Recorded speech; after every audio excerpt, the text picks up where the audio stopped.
Hey everyone, welcome to another episode of Into the Mist. It is our Curse of Strahd campaign, and we are so happy and honored to bring you this incredible D&D game each and every week with all these incredible players, and through all of what's going on in the world. Hope everyone is surviving well. We have a bunch of announcements that I want to get through first.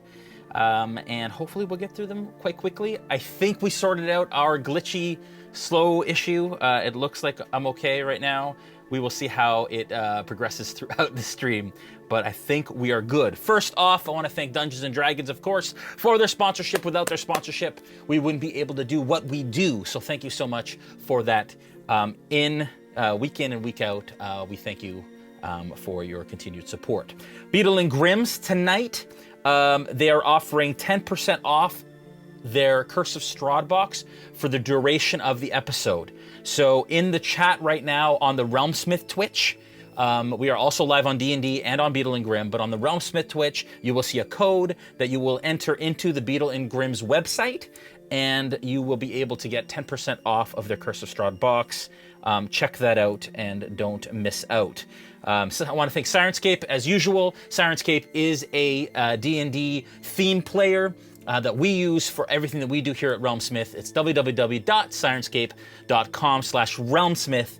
When you get there, if you type in RealmSmith into the search bar, you'll see all of the sound sets that we use for our sessions, including the Into the Mist stuff. And my understanding is they've recently released the official Curse of Strahd stuff from D&D as well. So you want to check that out at, again, www.sirenscape.com/RealmSmith. And adding RealmSmith to the end just lets them know that we sent you and helps us out a little bit too. I want to thank all of our product sponsors. First off, I want to thank WizKids. I got a whole ton of minis this week from WizKids. And what I can show you, there's a lot of stuff I can't show you yet. I'm waiting for the green light on some of it. But the stuff that I can show you is from the Fangs and Talons set. You've seen it probably online, but I'm going to show you a bunch of it right now. It's going to be awesome. Hopefully we can get a full screen. We didn't think about that, Julian, while we were setting up today. You can just bring it up and then zoom it in. People are used to the RealmSmith off-the-cuff stuff.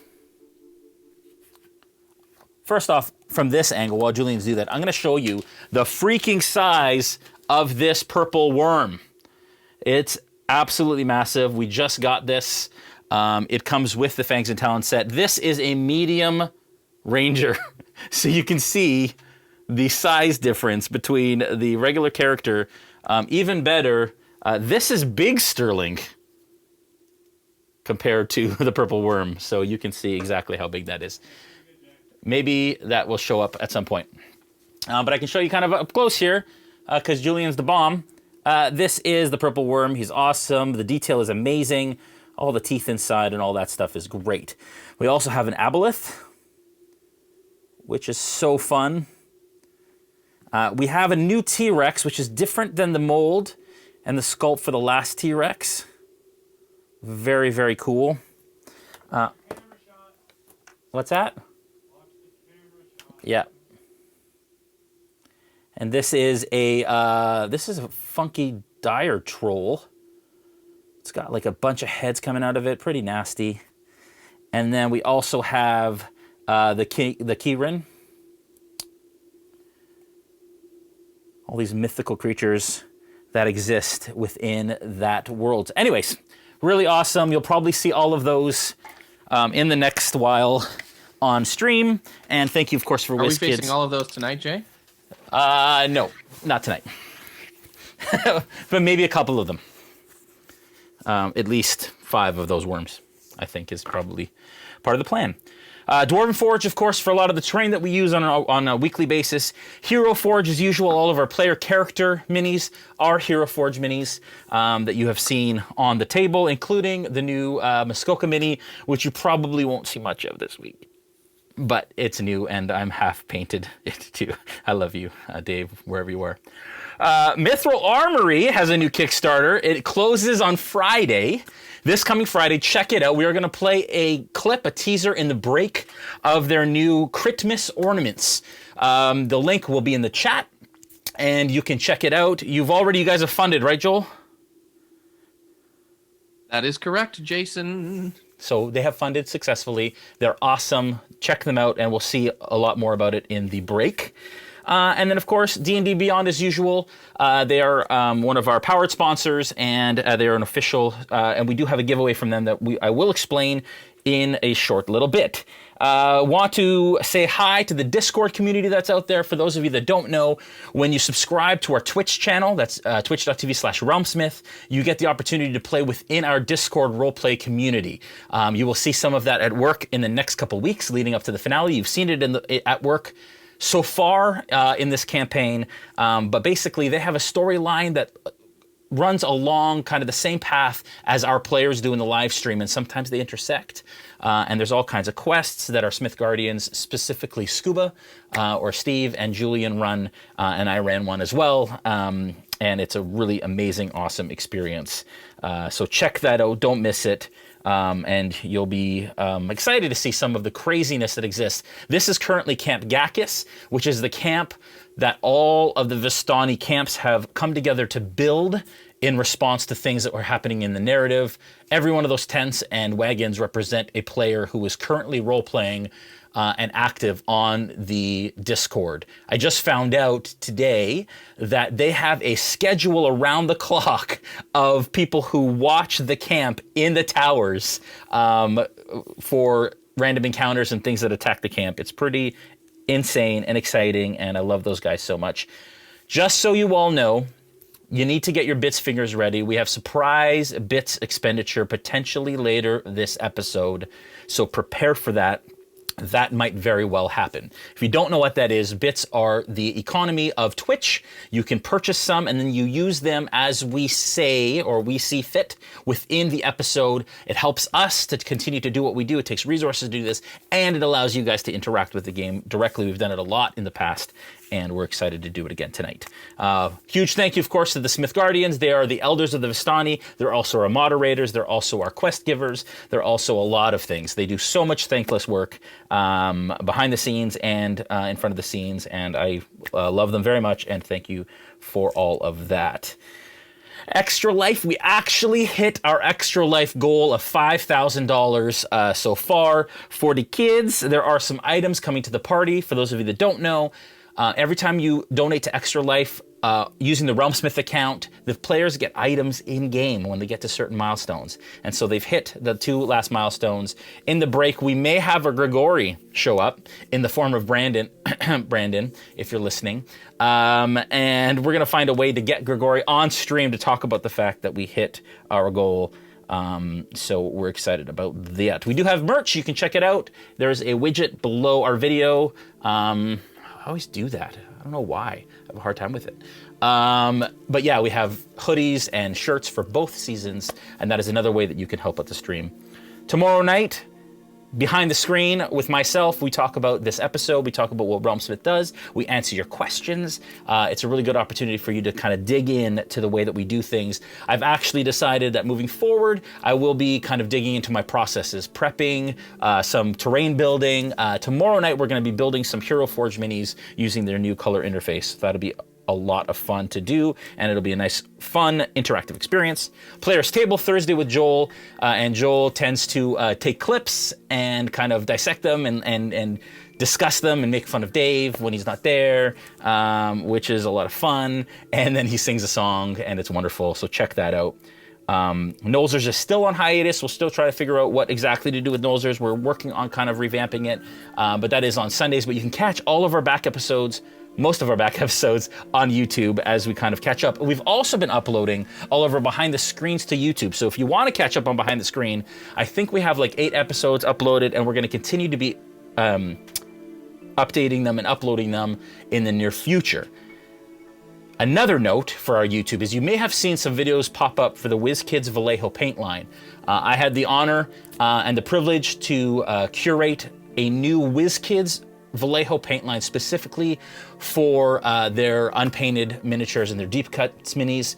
And I have created tutorials to walk you through basic steps of using those paint tutorial sets, as well as the starter sets. There's 2 large starter sets and 10 smaller sets. You'll start seeing them in your local stores soon, but you can check them out on our YouTube page for basic tips. For those of you who are new to painting or are brushing up and want some good ideas of how to kind of tackle your minis. You don't necessarily have to be using the paints that are there. You can use Vallejo paints if you already have them, but you can absolutely head to your store, local game store, and check those out. They're awesome. And it was a privilege to be able to work with all those guys. D&D Beyond giveaway. We are giving away another digital version of the Curse of Strahd campaign for your D&D experience. For your D&D Beyond experience and for your D&D experience. You can enter the word ritual into the chat. If you enter ritual into the chat, you will be entered only once. If you enter more than once, you will be disqualified. And at the break, we will announce a winner for that. Make sure to follow and share. You've seen this kind of potion bottle blink throughout the intro. If it blinks, we're showing the magic here. That's not good. There it is. I swear it's a magical bottle. It doesn't have a light behind it. If it blinks purple, it means somebody's following us. If it blinks blue, it means that somebody is subscribing. If it blinks green, bits have been spent. And that is our way to let us know that you guys are out there and are interacting with the stream. Last announcement, real quick. We have the distinct honor again and privilege of sponsoring a Lost Odyssey event coming this Friday from the mind of Matthew Lillard, and it will be Matthew Lillard's first time DMing in public on stream. Check that out. They have an incredible cast, including Deborah Ann Wall and others. We have a trailer to show of this awesome event. And again, we just really believe in what Lost Odyssey does and what Matt Lillard does. And we just want to show him love and make sure that it gets done. And you can roll that commercial.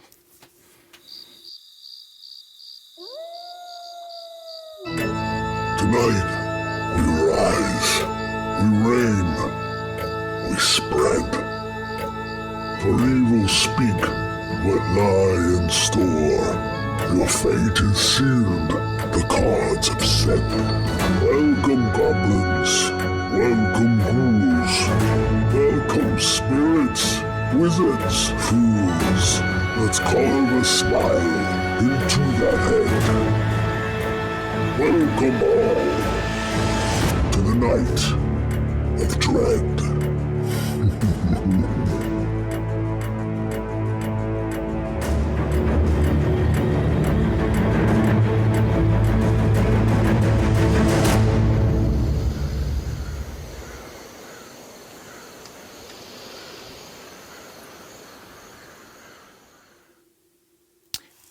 Awesome. We're really excited about it. Can't wait to see it. It's this Friday, 7 p.m. Pacific on the D&D YouTube channel. It's going to be a blast. And if you've ever seen Matt Lillard on this stream or on any stream, he is entertaining all on his own. And so surrounded by all those awesome cast and folks, it'll be incredible. All right, let's say hi to our cast. As usual, hey guys. How is it going in the apocalypse? Hello. Are you all surviving all right? Hello.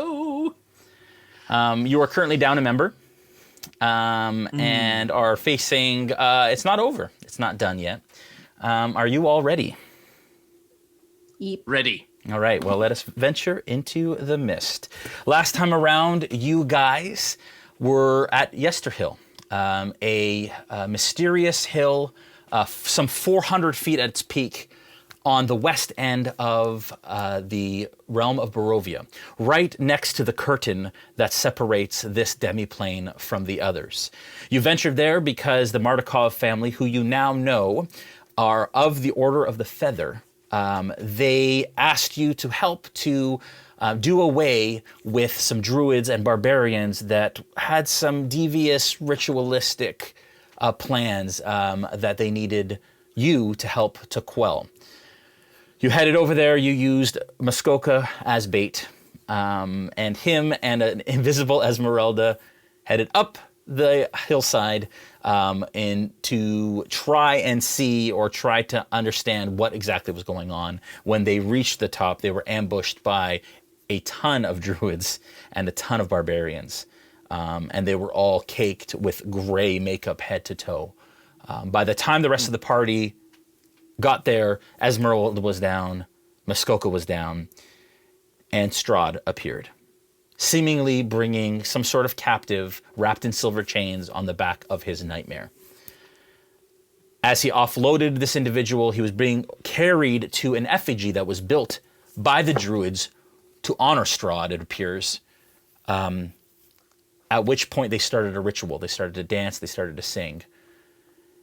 And it was at that point that something changed in the plan.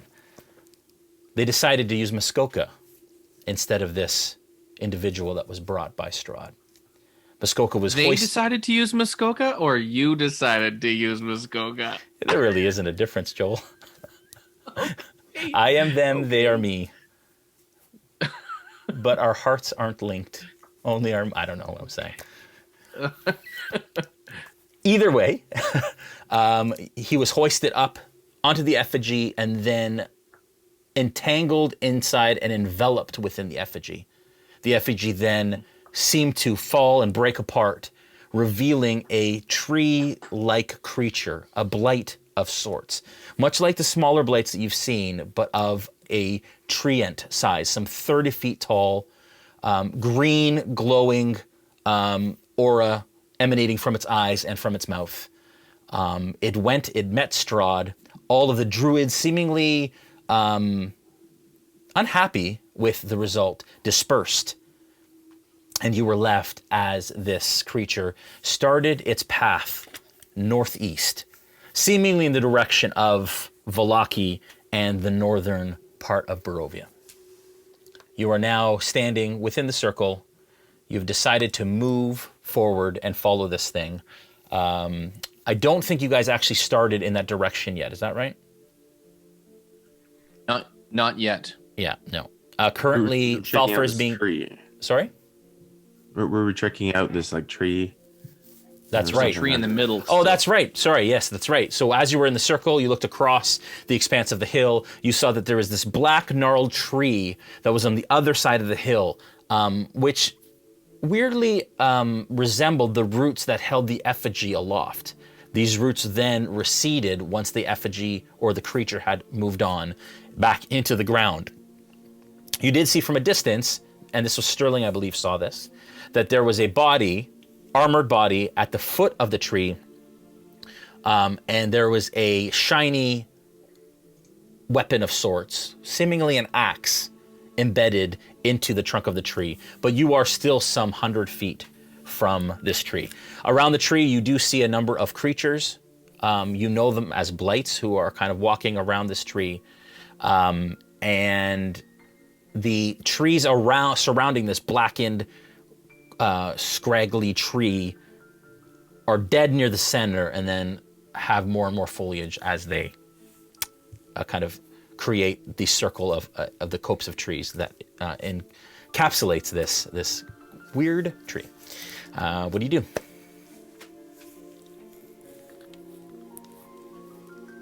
Yeah, I would like to cast Cure Wounds on myself, but I'm unconscious. Yeah. So I can't You can't do what anything. I want to do. Those of you that are conscious, is there anything you'd like to do? Should we take a look at this tree? Yeah, should we see who that is under it?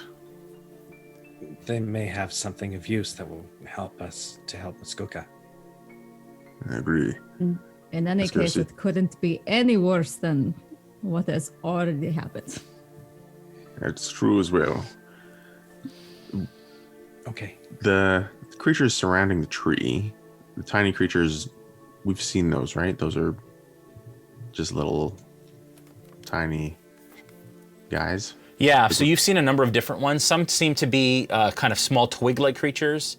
Some are kind of medium-sized with like needles coming out of them, almost like thorn bushes. And then there's other ones that look like they're made of vines. You've seen three distinct types. The ones that you see here seem to be, even at this distance, larger than the twig ones. So you imagine they're either the needle ones or the ones that are made from vines.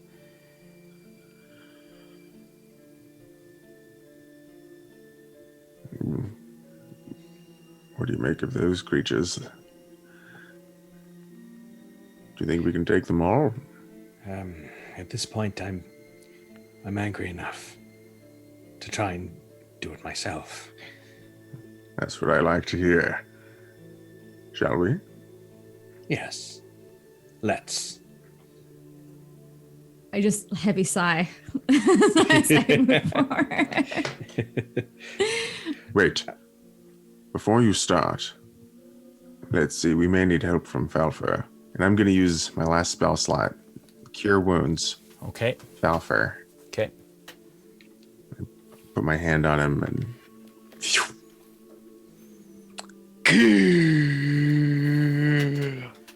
Oh, wow. That was very strange. No time to explain. After dispatch of these tiny creatures, I just cured you for 10. Oh, thank you, sir. Boom. That's what I needed. Thank you kindly. Okay. Could we draw them towards us? Yes. Maybe one could be the distraction and the other will help pick them off on their way. I'll head in first. Do you have any plans on what you would like to do?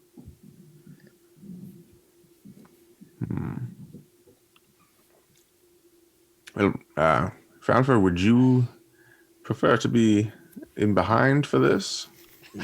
Yes, I know you and Ezmerelda have had a rough time. I was going to suggest perhaps I could stand back there at behind the wall, perhaps even pretty far back. In fact, I feel like we're running away right now. But I mean, if you need me to stick around... Well, I can take you out of the harness if you want. Or just put you on my back and then you don't have to... Oh, yes, please. Just spin me around, please, to the back. All right. Hey, So, could I... DM, Yes. Jason, you're so kind. Is it possible that I could take a short rest on Sterling's back? I mean, I'm in a baby Bjorn. And babies sleep in Bjorns all the time. Depends on what's happening. If he's just walking, fine. If he's in combat, probably not. It would require some sort of check.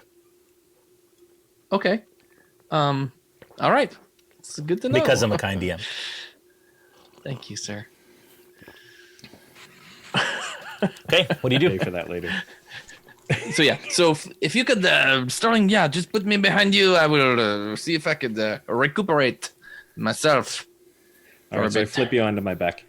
Okay. And yeah, so I'll walk towards the blights slowly, trying to kind of aggro them away from the tree to come towards me. Okay, give me like a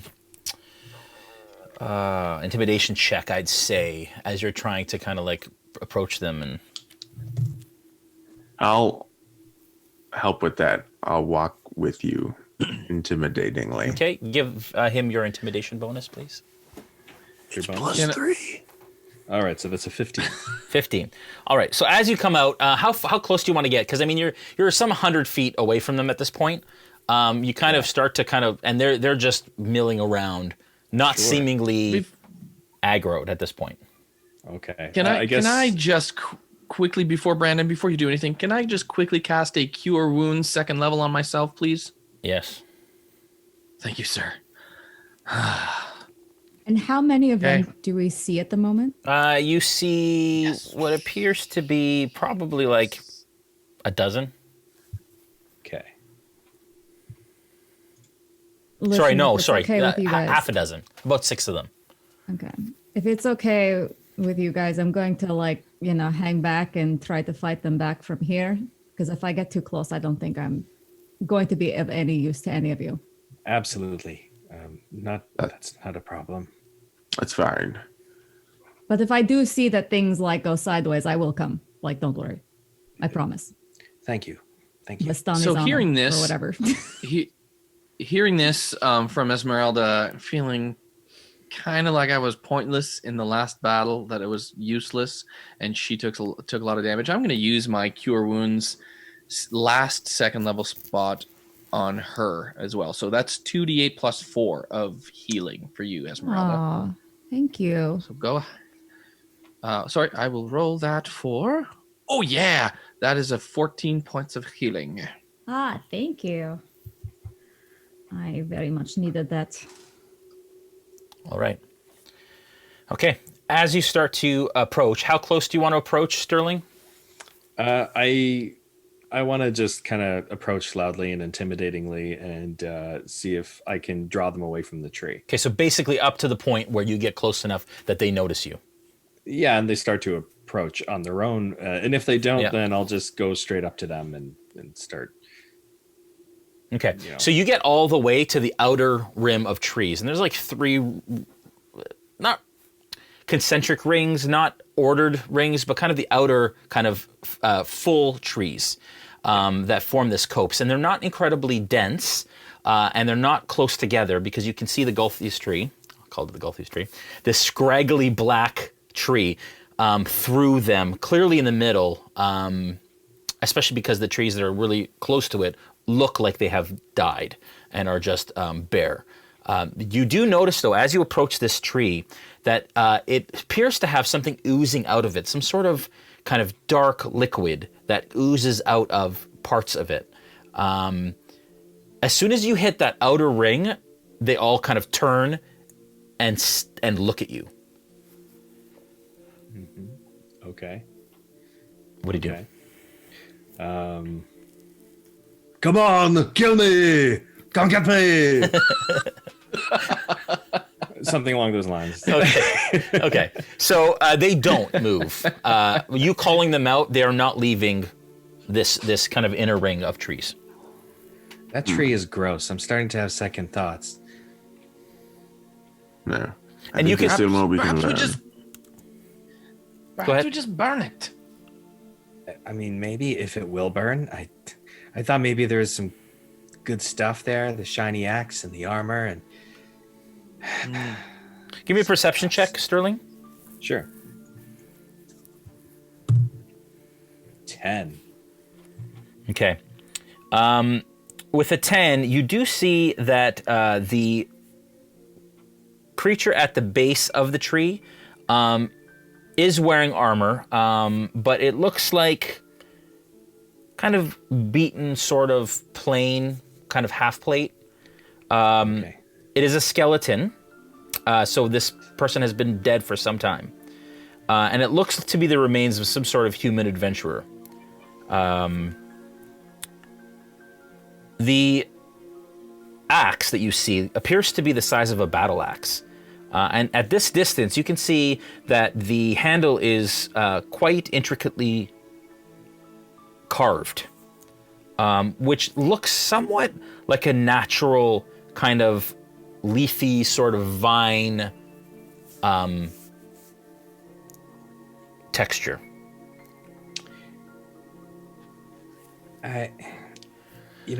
Now that we're getting closer, I'm starting to think that maybe there's less of value to this course of action.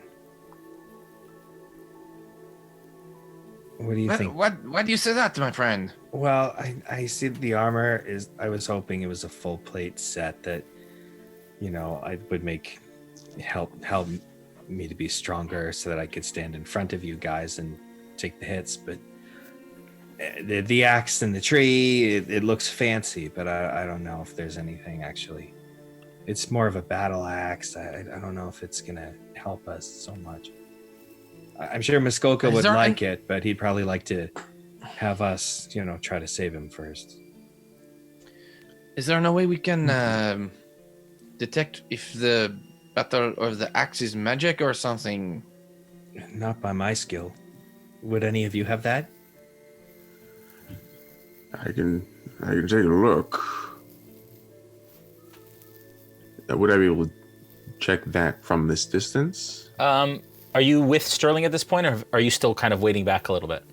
No, I came with him. Okay. Give me an Arcana check.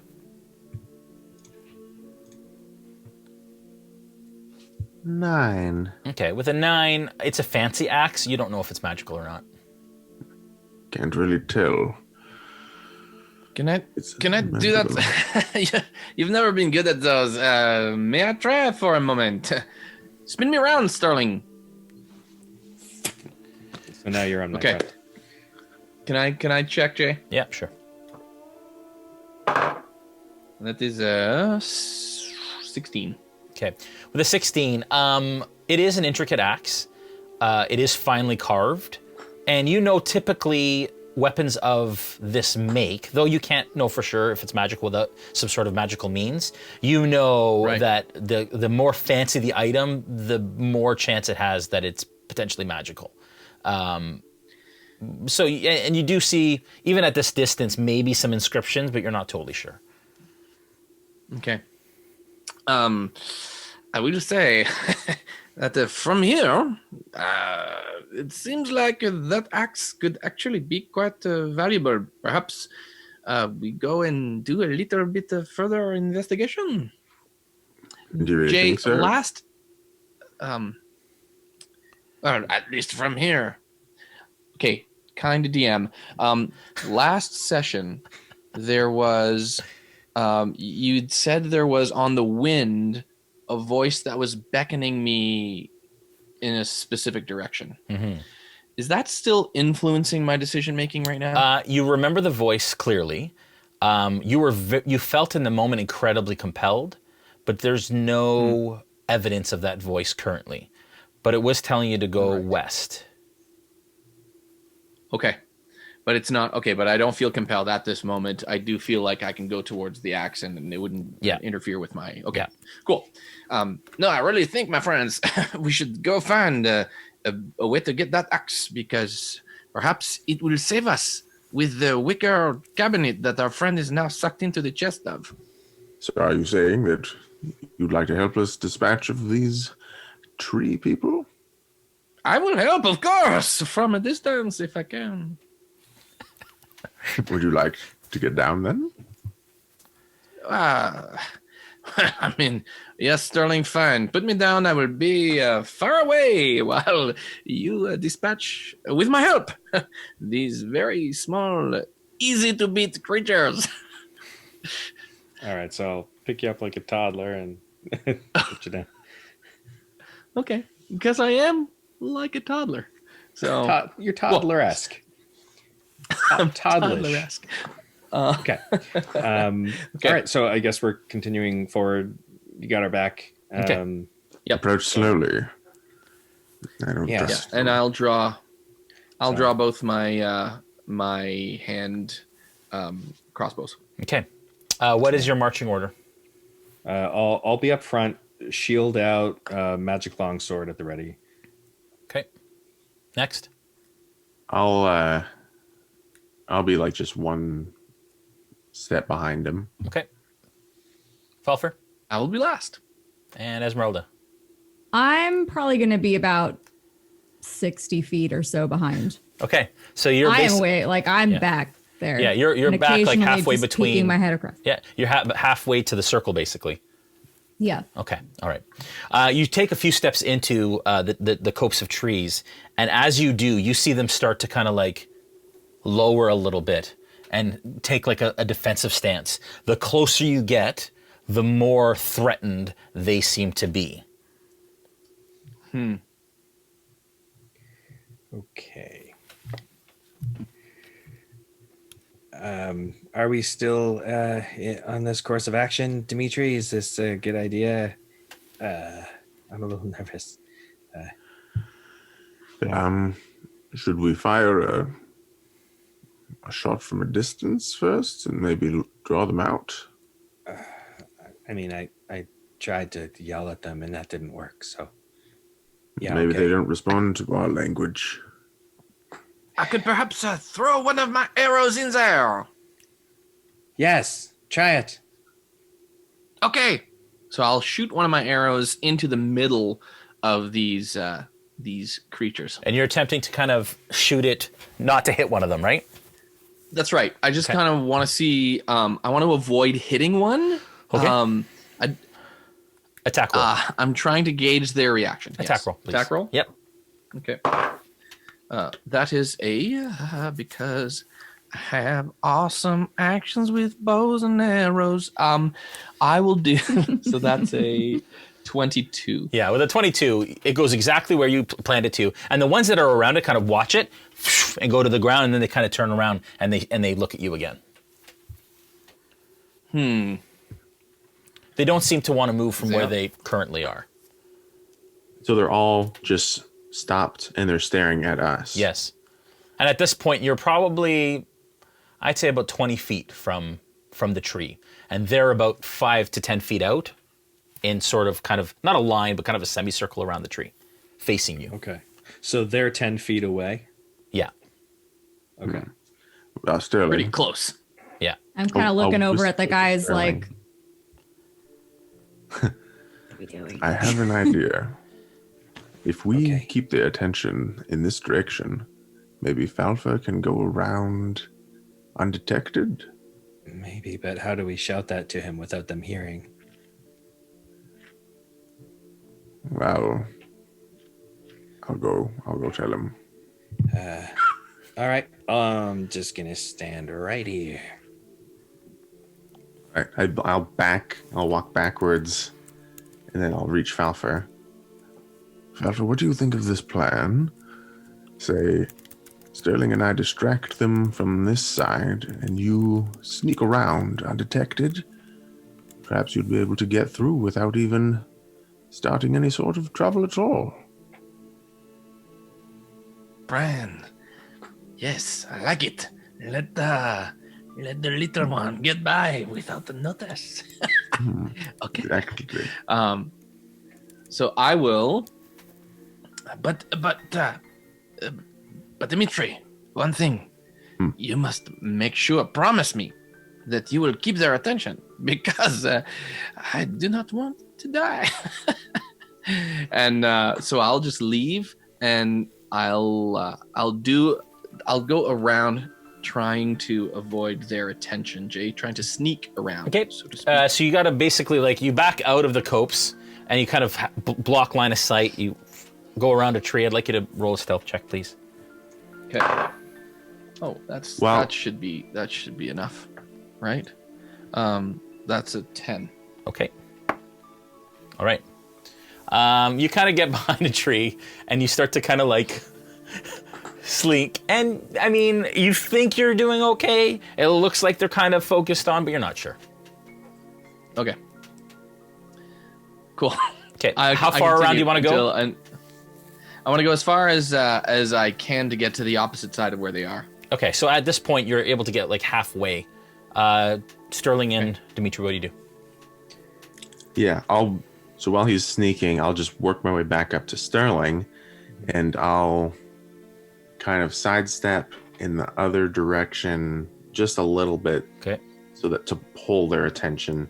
Yeah, they're all kind of like just kind of swaying, looking at all of you. You do notice a couple on the right start to circle right and are looking out the direction of the edge of the tree line.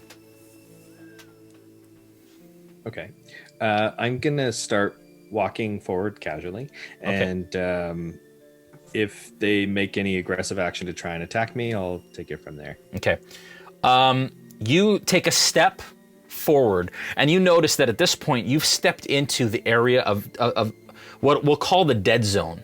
Basically, the grass is all dead. The trees in this area are all dead, almost in a 5 to 10 foot radius around this tree.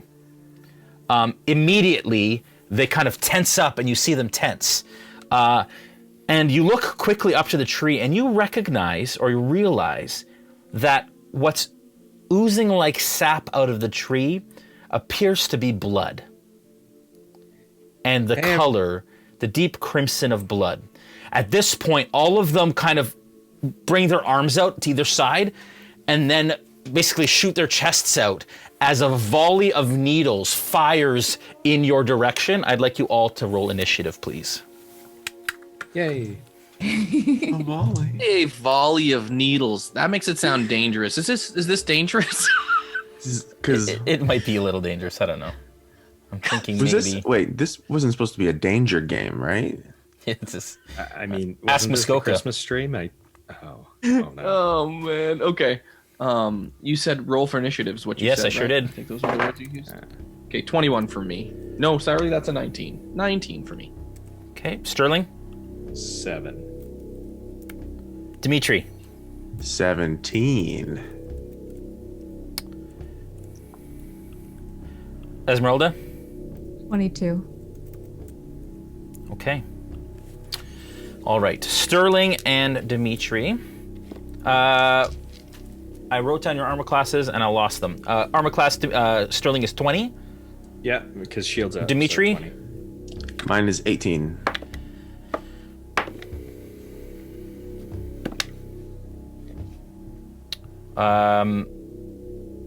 That's 1 hit for Sterling. And that's 2 hits for Dmitri. Sterling, you take 8 points of piercing damage as these thorns, some of the thorns get in between the plates in your armor. And Dmitri, you take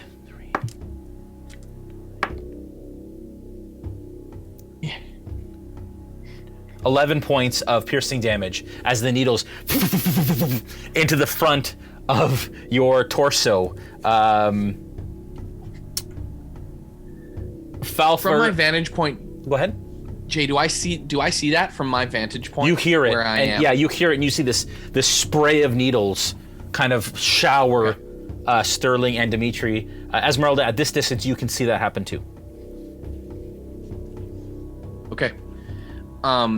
So sorry, did you call on me? Nope. I'm not sure if you did. Nope. We're back up to the initiative order. Ezmerelda, you're up. Falpher, you're on deck. I see those. I see that barrage of needles, and I just hurl a firebolt at the nearest thing near the party. What's your range on firebolt again? 120 feet. Okay, so you want to kind of get past the party to at one of these blights? Yeah, I want to hit I want to hit whatever's coming towards them. Okay. Like the most immediate Sure. danger. Sure. Yeah, I'd say it's the blight that's right in front of the party there. Give me an attack roll. That is 23 to hit. That's a hit. And that is 19 points of fire damage. One of these blights explode out in front of you as this firebolt whizzes over your head and detonates the one that is right in front of you guys. Falpher, you're up. Dmitri, you're on deck. Okay, so I'll turn towards Dmitri and I'll go, my friend, take this, and I'll cast level 1 Cure Wounds on you, Dmitri. That's touch, though, is it not? Oh, you're absolutely right. It is touch. You've How circled far am I 30 from feet. Dmitri now? You've circled 30 Yeah, feet. 30 feet. Around the end. So if you were to run like diagonal to him, I would say it's probably about 40 feet, 45 feet. Because you went out so and then I cannot do around. that. Yeah. Okay, so I'll do I get a sense like they are paying attention to me at all, Jay? Perception check? Okay. That Or is an insight. 18 plus 7, so that's a 26. Yeah, that's enough. So you did absolutely notice that a couple of them had branched off the group and were kind of tracking you, but as soon as Sterling stepped into that circle, they turned their attention and then fired this volley of needles. Okay. How many can I identify individual things like this? There was Like 6 specifically. There are 5 now. They're fine now. Okay. I will. How far is the tree from me with the axe in it? The tree would be 30 feet. Straight shot. Okay. I'm going to then use I'm going to cast Zephyr Strike. Okay. And what that does is you move like the wind until the spell ends. Your movement doesn't provoke opportunity attacks. Okay. Once before the spell ends, you can give yourself advantage on one weapon attack roll on your turn. The attack deals an extra 1d8 force damage on a hit. Okay. It increases my movement by 30 feet by the until the end of the turn. Okay. Okay. So I will use it as a bonus action. Okay. I will run towards the tree without creating any opportunity attacks. Okay. And I am going to attempt to take the axe out of the tree. Okay. All right. So and then, because you said 30 feet, right? Yep. So just so you know what I'm going to do after that, just because you can kind of let me know. Then I'm going to use the rest of my action, the other 25 feet, to attempt to get back to where I am without them noticing, if possible. Okay. Well, they'll definitely notice. So all of a sudden you hear, Okay. because you're not stealthing anymore. You're just giving her, right? All of a sudden you guys hear that familiar sound of Falpher basically flying past as he kind of runs through, and you deke left, deke right past the needle blades, and you get to the axe. The axe in front of you can see the handle is carved with leaves and vines, and the weapon seems to be incredibly fancy. And it is dug, fairly, not incredibly deep, but deep enough that it may take some elbow grease to get it out. It will be an action to remove it from the thing. You still have an action, right? Because you used a bonus action, correct? Yep, Okay. that's correct. I'd like you to give me a strength athletics check, please. Okay. No problem. Oh, except that that's only a 10 as a result, but I think that... Okay, should so do you it. grab onto it, and you put your foot on the tree, and you manage to kind of wiggle it, and it comes free. And you do notice, though, this battle axe is humanoid size, so it's large for you, but you can tell that it weighs probably half of what a normal battle axe would weigh in your hands. Okay. And you get a sense of, for the first time in this place, you get a sense of goodness that emanates from this axe. Like, you don't get any sort of negative or a malicious intent that you feel, but you can definitely feel some sort of buzz, almost like a magical aura that you've come to understand comes from a magical weapon. You now hold the axe. Is it a familiar buzz? Nope. Like a No, it's just a magical buzz. Pie? Okay, just a magical not buzz. that kind of buzz. Wrong buzz. Just Wrong kind. wondered. Falpher needs to react to that stuff. Okay, so I'll use the rest of my movement, which is 25 feet, to try to get out of there, Jay, if possible. Can you just clarify the opportunity attack thing? How long does that last? Is it for the entire turn? You move like the wind until the spell ends, which is 1 minute long. Yeah. Your movement doesn't provoke opportunity attacks. Okay. So assuming that's until the spell ends. Okay, so for a minute that happens. Yep. Okay, all right. So you turn around, and which direction do you want to go? Back to where you were? Into where I was, Okay, yes. so you turn around through all of them, and you get to basically like 5 to 10 feet within the tree line. And you kind of turn around, Okay. you now have this axe in your hand. Dmitri, you're up. Okay, so one of them just exploded in front of me. Yeah. And okay. I'll walk up to just whichever one is in front of me. Yep. And I'll just say, bad choice, lads. And I'll swing with my it's a longsword. Yep. And 26 to hit. That's a hit. And 11 slashing. As you come across with that strike, it explodes in a shower of brambles. Ooh. All right. You have one more attack? Sorry? You have one more attack? Yes. Okay. I will turn to another one that's still up. Okay. And swipe at it. And it's natural 1. As you kind of turn to the other one, you misjudge the distance that exists between you and this new creature. And as you come through, that creature is actually kind of turned towards you and grabs your wrist and your longsword and now has it clutched in its hands as it kind of screeches in your face. That is going to be the end of your turn. That creature is going to go ahead and it is going to claw at you, Dmitri. That is going to be a 14, which is not enough. The other one beside it is also going to attack you, and it is not enough. You manage to you're trying to sidestep, and you manage to, I'm not rolling very well is really what it comes down to. And then the last one shoots another spray of thorns in your direction, Sterling, but this time you manage to bring your shield up because it's only from one of them, and you block all of the needles that attempt to hit you. Is this a situation where my sentinel feat would work? You're not beside anybody anymore.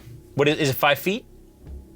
Yeah, I think so. Yeah, Dmitri has now moved into hand-to-hand combat with a couple of them, so I imagine that he was a little further from you than that. At this point, you guys start to hear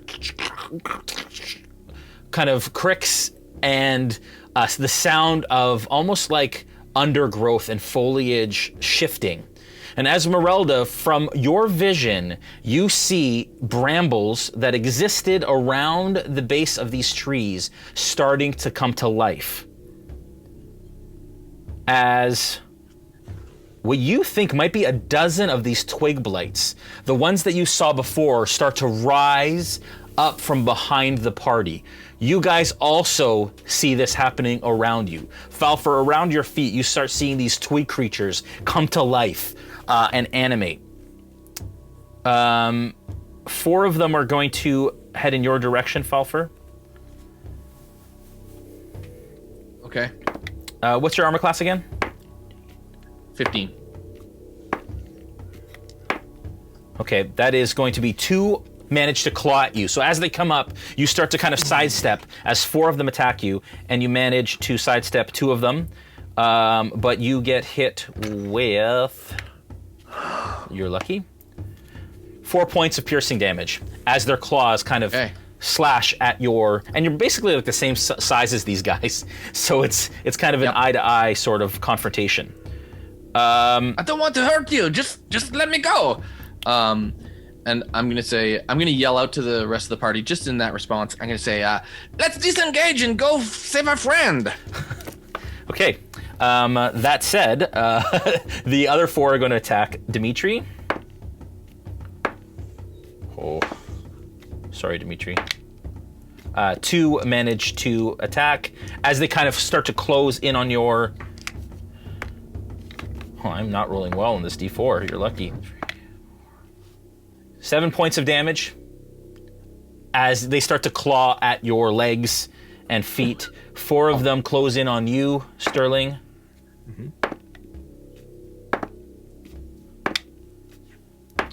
The one I hit was a natural 20. Oh. That's only 6 points of damage as it finds a crevice between your plates, causing damage. Sterling, you're up. Ow. So hearing what Falpher said, I think it's good advice. We did what we came here to do. It's time to go. So thanks for entertaining us. Gotta go. And I'm gonna disengage. Yeah, I'm gonna disengage, but I want to try and move at an angle where I can intercept Falpher in his current vector. Okay. And so that I can, pick him up. Okay, you basically just get to him with your movement. So you're you actually reach him with another 5 feet of movement left. Okay, to pick him up, is that a full action? I would say that's an action.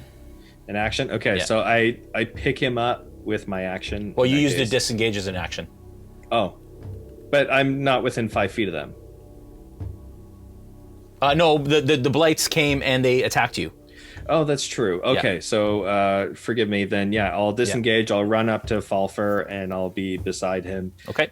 And as I'm running, I'm kind of waving Dmitri like, "Hey, come on." Yeah. Okay. All right. As you kind of run past, you start to see Sterling. In a couple of the trees, you see vines starting to climb and work their way down the neighboring trees that still have foliage on them. And you guys see 3 of these vine blights drop out of 3 of the trees.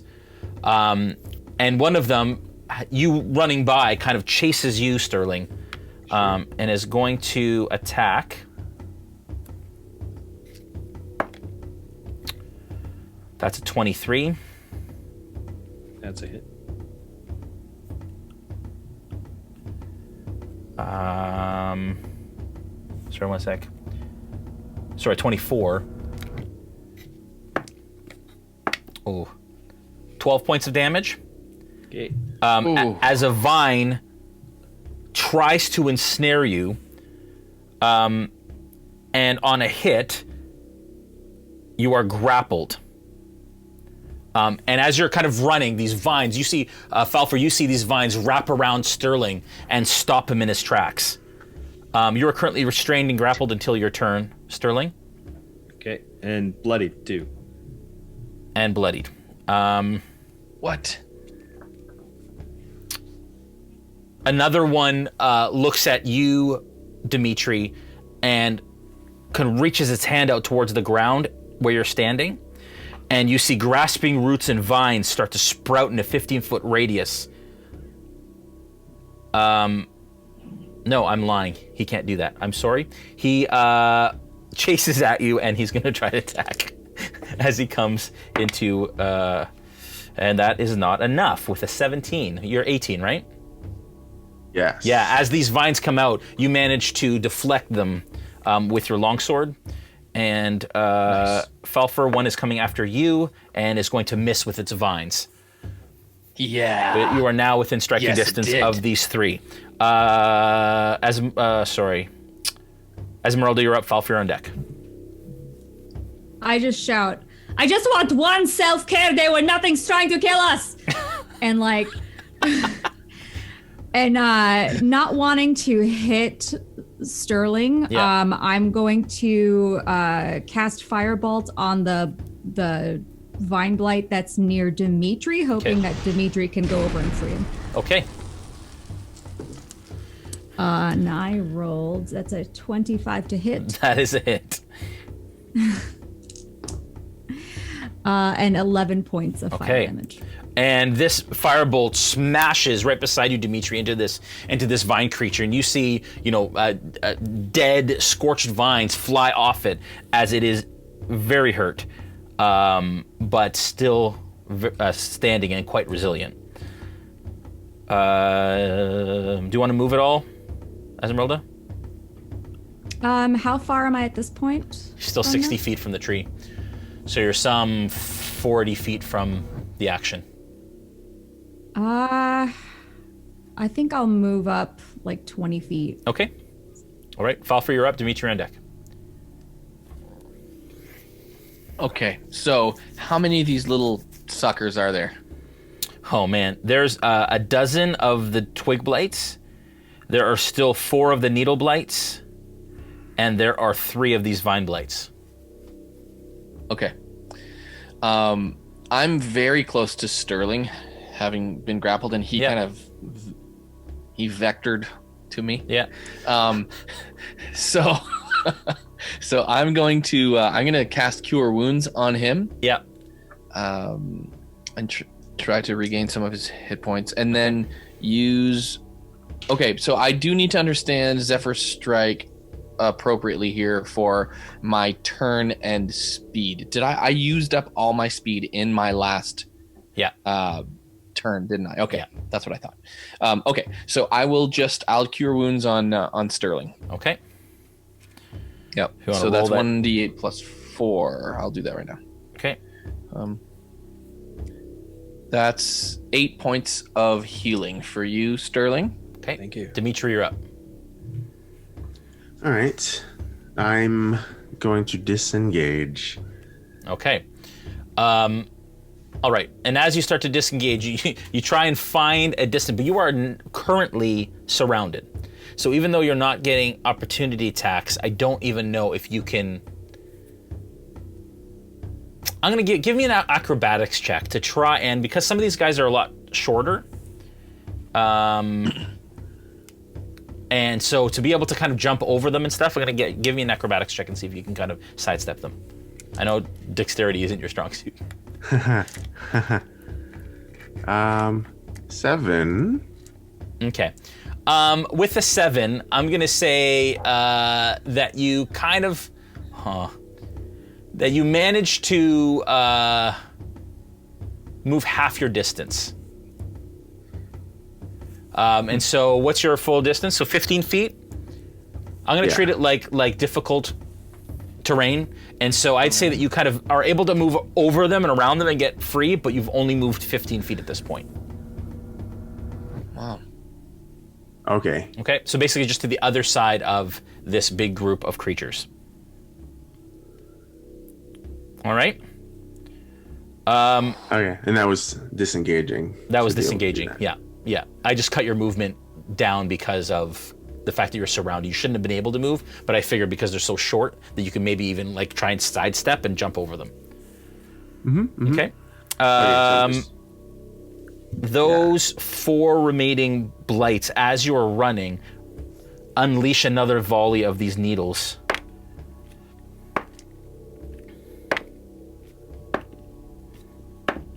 Oh man, as they go all over the place but hit you. And only by the grace of Elune himself do you feel like you have escaped their carnage. These blights are going to turn on you, Dmitri, and kind of start to chase you at your heels. There's 4 of them. Here we go. Oh, you are...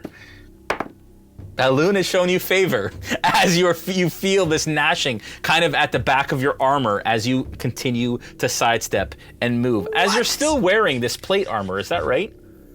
The plate armor I never put on. I just kind of put it in my equipment. Your sacks, so Like yeah. sized it. Okay, that's right. Okay, right. Sterling, you're up.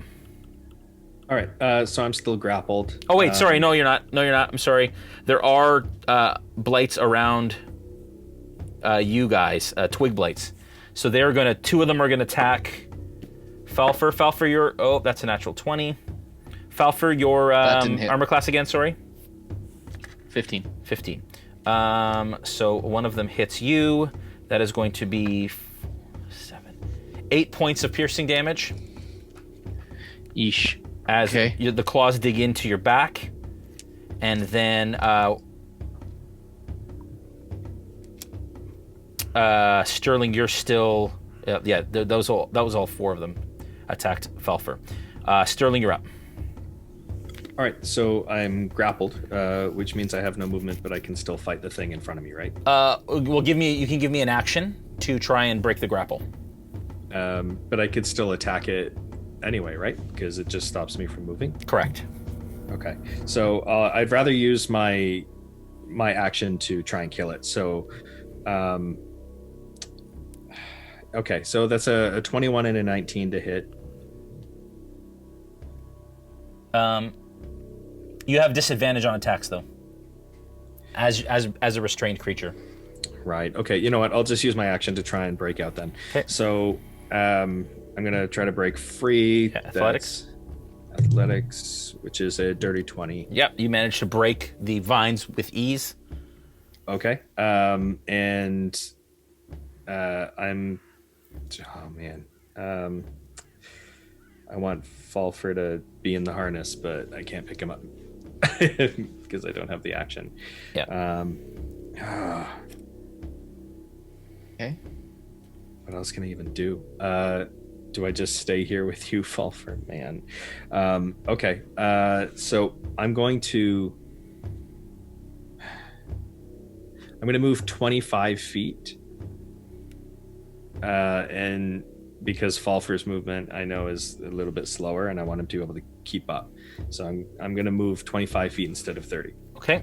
And towards Ezmerelda, so we can make a break for it. Okay. As you turn to go, you start to move, and as an attack of opportunity, a vine comes around you, and again closes you in as you get clotheslined from behind. It's an auto hit? No, I rolled. Oh, shoot, man. I rolled an attack of opportunity. It's an auto grapple. Bludgeoning damage, and a large or smaller target is grappled. You take 8 points of bludgeoning damage. There goes that healing. Mother Falpher. The blight that was near you, Dmitri, closes in behind you and attacks and misses. And then there was another blight. There was 2 blights by you guys, right? Falpher and... I don't remember. I can't. Yeah. I'm not. There's one near keeping you track of guys. that I need you guys to make... I need you, Falpher, because you're already restrained, Sterling. I need you to make a strength saving throw, please. Falpher. Okay. Oh, yes, Jay. That is 23. Okay. As the creature that is right next to you begins to kind of do this as sprouting vines sprout from the ground and try and grasp at you, and you manage to sidestep and get out of the way, not being... but the area that you guys are in now is difficult terrain. Okay, so the whole area that we're in is difficult terrain because they're all around? Within a 15 foot. So you're at the side of it. So 15 feet is difficult terrain, which means you get half movement getting out of there. Okay. Ezmerelda, you're up. And Go ahead. Sorry, Joel? I was going to ask how... So Sterling is not prone. He's just... Restrained. He's just restrained. Constricted, Okay. yeah. Cool. And is Sterling, like, is it wrapped around Sterling, or is it, do I have a chance to hit it without injuring him? No, you haven't. No, it's vines that have kind of sprouted out and wrapped around Sterling. So there's Okay. he's still... There is a part of it that I would be able to Yes. hit? Okay. Unless you roll a 1. I will take that chance. Okay. Yes, good call. Dirty 20! Dirty 20! Oh! Not a natural 20, but a dirty 20. Awesome. It is a hit. All right. That is 10 points of fire damage. Okay. Sterling, from behind you, you feel the impact of another firebolt as it shrieks through the trees and smashes this blight in the back. And the grapple, actually, the vines go limp around you, but the blight is still standing. But the impact of it caused it to let go of you. Okay? Nice. Falpher, you're up. Dmitri, you're on deck. Okay, so I will run my limited distance Yep. into actually yeah, because attack of opportunities don't count here. Okay, for me. So I'm going to try to get into Sterling into the harness. Okay, so I'm gonna say he's almost right beside you. So you kind of you close the distance, and then the distance up to get. Yep. I'd say that's fine. That's your action to strap yourself Okay, cool. in. Okay. Yeah, I strap myself in. Okay, Dmitri, you're Let's go, my friend. How far am I away from Falpher and Sterling? you're about 20 feet at this point. Okay. 15 And to 20 they're right next to me still, right? They Yeah. came up to me. Yeah. Okay. I will disengage again. Okay. This time you're in the And clear. This time, yeah. And I'll use my full movement to go, and I'll run right past Sterling Okay. and Falpher. And because I'm extremely bloodied, Okay.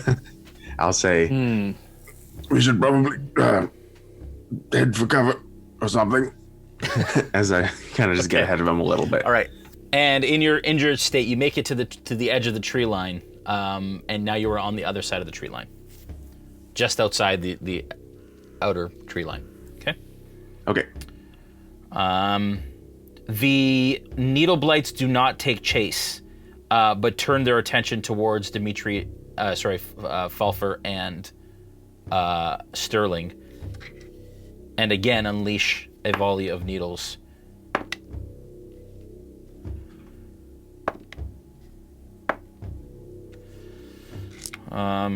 Falpher, you take 3 points of piercing damage. Okay. That was a natural 20, Sterling. No. Nope. It's only 5 points of damage Okay. as you feel into your side. These hit. The twig blights around you, there are now 8 of them. Falpher is no longer really in reach, so they're all going to attack you, Sterling. Yeah.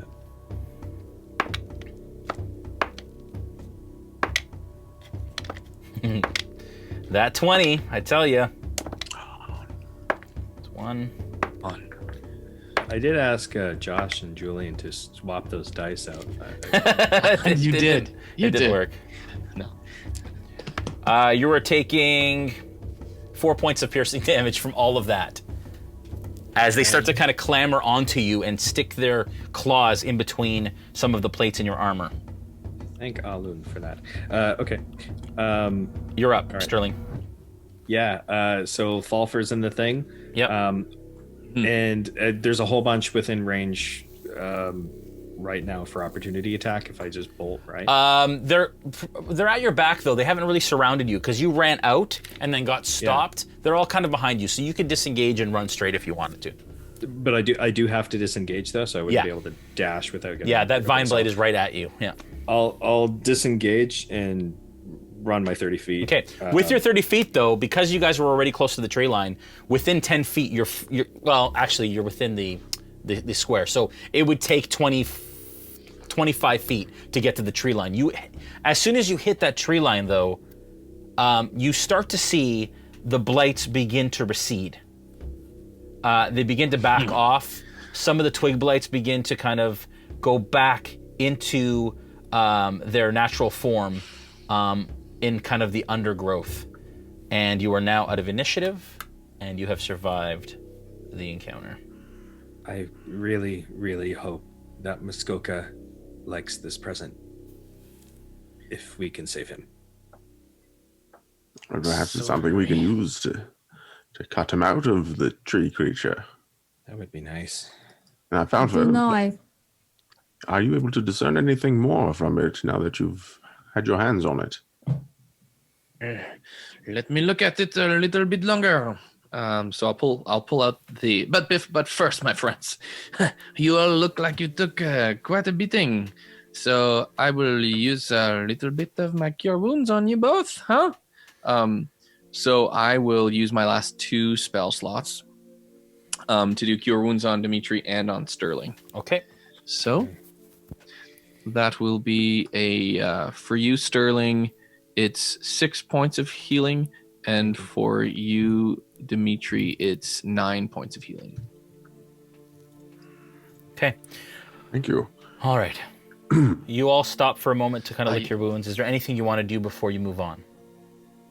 Yes. Let us check this axe more closely. So I'll pull out the axe that we pulled from the tree, Jay, and I'm going to investigate it further if that's okay. Okay. Just for the sake of brevity, I'll just tell you what it does without you having to kind of explore. You get the sense that holding it, again, it weighs half as much as a normal battle axe, and now that you've been holding it, it actually shrinks to a size that you can wield. And as you take it back out, you're like, oh wow, that's really cool. Falpher size. Super cool. Yeah. When the axe hits a plant, whether an ordinary plant or a plant creature, the target takes an extra 1d8 slashing damage. Probably should have used that. Okay. And cool. you have... So it's a... Yeah, go ahead. Yep. No, I was gonna say. So, my friends, it's clearly perfect for uses such as the one we were just part of, battles where you're fighting plants. It works really well. I hear, or I think. I could have tested the theory, I guess, but did not. Interesting. Well, we'll be able to test it when we try to save Muskoka. That's true. I mean, perhaps that giant wicker statue we could use it there. You know, I think I found something I hate more than wolves. Ah, yes, I know, right? Stupid Needles. little twig. Needle blights. They shot needles at you. It's like rude. It's just wrong. How about we find someplace to rest? Because I don't know that we could make it through not even one more fight. Anyone else? We have been Yeah, fighting I'm done. very I constantly. can't. Agreed. What time of day is it right now?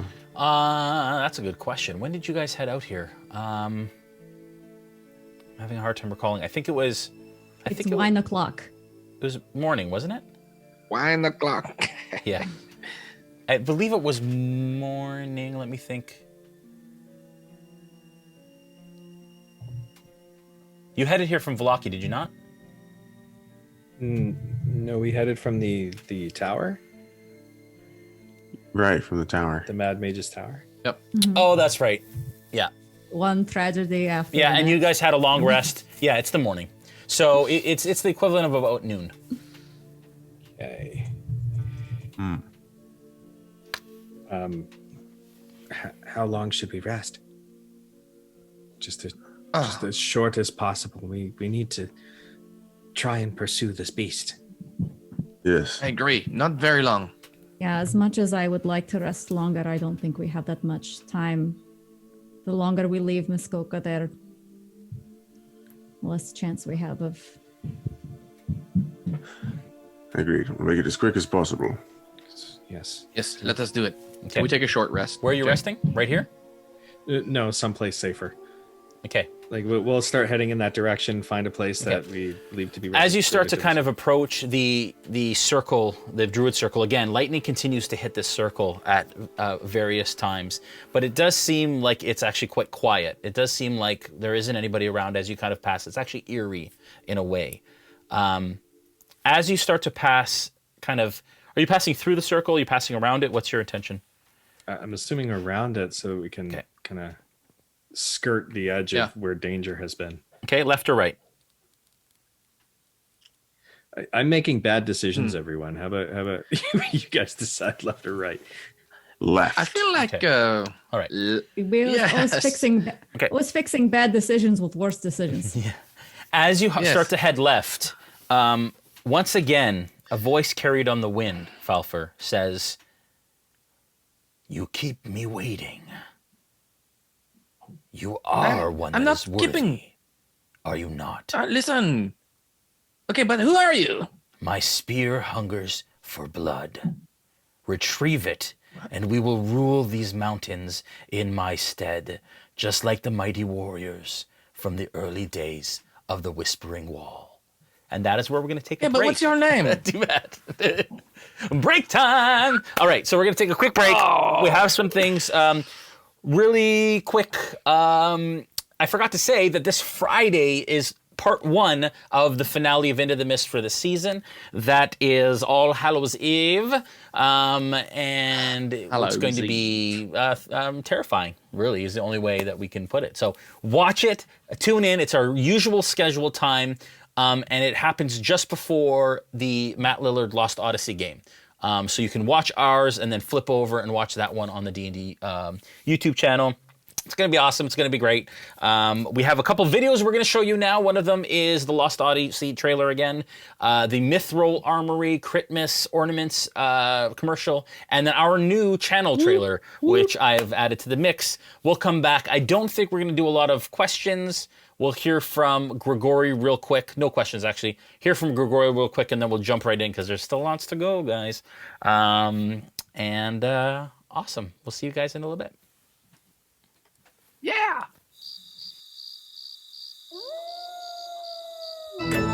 Tonight, we rise, we reign, we spread. For evil speak, but lie in store. Your fate is sealed, the cards have set. Welcome, goblins. Welcome, ghouls. Welcome, spirits, wizards, fools. Let's carve a smile into that head. Welcome all to the night of dread.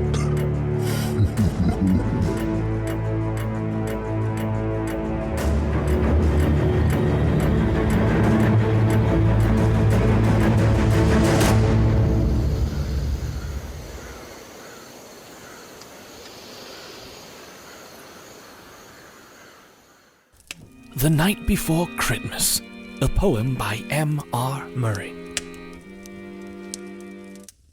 'Twas the night before Christmas, when all through the shed not a creature was stirring, not even undead.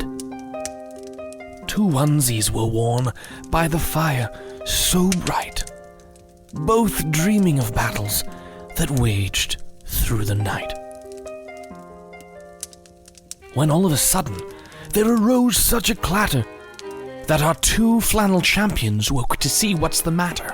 Upon the green tree, at the back of the shed, the branches weren't barren, but gleaming instead. These new decorations, like nothing they'd seen, were full of the creatures born out of their dreams. Not the shiny array of your average balls, but the mimics and goblins of a dark dungeon's halls. And so the 2 onesies decided 'twas right to hang with these creatures on that fateful night, but slept with their weapons until the next morning, to ready a dodge if attacked without warning. Such is the legend that's now come to be The Night Before Christmas by M.R. Murray.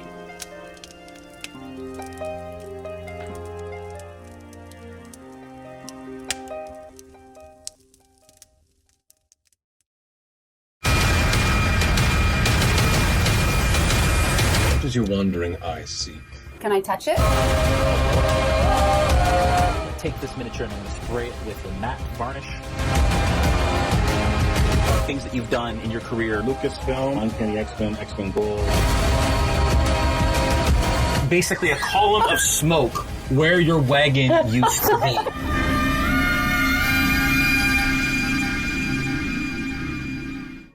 Hey everyone, welcome back. We are going to hear from our good friend Dmitri real quick. And then he's going to tell us a little bit about our Extra Life campaign and the fact that we've actually hit our $5,000 goal. Thank you everyone for that. For the kids. What did I say? Dmitri. Oh, It's Grigori. no? I'm sorry. I meant Grigori. All right. Grigori! Get it up! Hey! For Grigori! What? He's coming. There he is! Hello! Hello, Wow. everybody. I'm a Grigori. Look at this thing that I found in the Earth realms. It's called a hoodie. Now, I am here to tell you about Extra Life and how, yes, through your generosity for the kids, you have brought us up to the goal of 5,000 Earthling dollars. That's like 5,000 gold pieces. It's amazing. Thank you so much for all of your great, wonderful generosity. This goes to help the kids that through Extra Life, which supports Children's Miracle Network hospitals. If you would like to donate, please go to twitch.tv/RealmSmith or go to Extra Life's website. You can look them up. I believe it is extra-life.org, if I recall correctly. Someone can correct me if I am wrong. And type in the search bar RealmSmith, and there you will find another possibility to be able to do some donation. Your generosity and goodness has helped the kids, and once again, we thank you. Thank you so much from the depths of our hearts. All right, so long, everyone. Bits, fingers ready. Hey everyone, welcome back. Apparently you heard some of our bio break conversation. But that's okay. Nothing was said that will incriminate anyone, I don't think. Not me. We are about to draw a winner, and the winner today of the D&D Beyond digital version of Curse of Strahd for your D&D Beyond experience is Artist Cryptok. Artist Cryptok, you are the winner. Congratulations, and thank you for watching tonight. You guys ready to jump back in here? Dimitri's not. Let's do it. Dimitri gave up. Oh, there he is. Oh, There he is. That was weird. Wow. He just unveiled He himself. misty stepped right into there. Yeah, You was great. summoned me. it was awesome. Okay, let's jump right in. For the sake of brevity, there's lots of it to go still today in the rest of this session. All right. You all have a short rest. You heard that voice, Falpher. Is there anything you want to do with that voice before we continue on? I'm like, okay, disembodied voice. What is your name? Where do I go? What is this spear you speak of? What? Yeah, you Why feel are you doing this to me? you don't hear any audible or any response at all. It left as quickly as it came. But to the west, towards the cairns, you feel drawn in that direction. But I don't know any Cairn. Oh, the Cairns. Sorry. Okay. What did you just say? Okay. Oh dear. Yes. No, sorry. I keep hearing this voice leading me towards whatever, saying that I could take over the world with that person. I'm not sure. Maybe I'm losing my mind. We are in Barovia after all. Was it the axe that was talking to you or something else? Perhaps, but it would be weird because the axe was telling me about a spear, if that was the case. In which case, I think the axe is having identity problems. I think maybe it might be all in your head. Although I can't rule anything out. Did not hear? None of you heard that? And that voice wasn't the hag? Listen, Falpher, I have concerns. We've all heard voices from one time or another. I have the same concerns. What? I'm a little worried about you, my friend. Maybe the moon pies or dream pies or whatever, they're getting to me again. I don't know, my friends. Let us go save Muskoka and I will ignore this voice for now. Shall we? Okay, but like, if you hear it again, just let us know, okay? I promise you, if I hear it again, I will call for you to come and maybe listen by my ear or my brain, and you can maybe hear it with me. I don't know. I'll try. Yes. Okay. Sure, buddy. And I like pat him on the shoulder. Okay. So do you guys continue on past and away from Yesterhill on your kind of way up the path? Is that kind of the idea? Finding a place where you can rest. Yes. Yes. Okay. So you head up the path in the direction that this creature went, and at this point, its path and its prints are actually quite noticeable. You find a little cove, an opening in trees that you feel like you could potentially rest safely within. You get the benefit of a short rest. Sorry, you rest for an hour. And you do not hear that voice anymore, Falpher. Okay, interesting. Short rest is what we get. Yes. Okay. Okay. All right. Cool. What is your plan?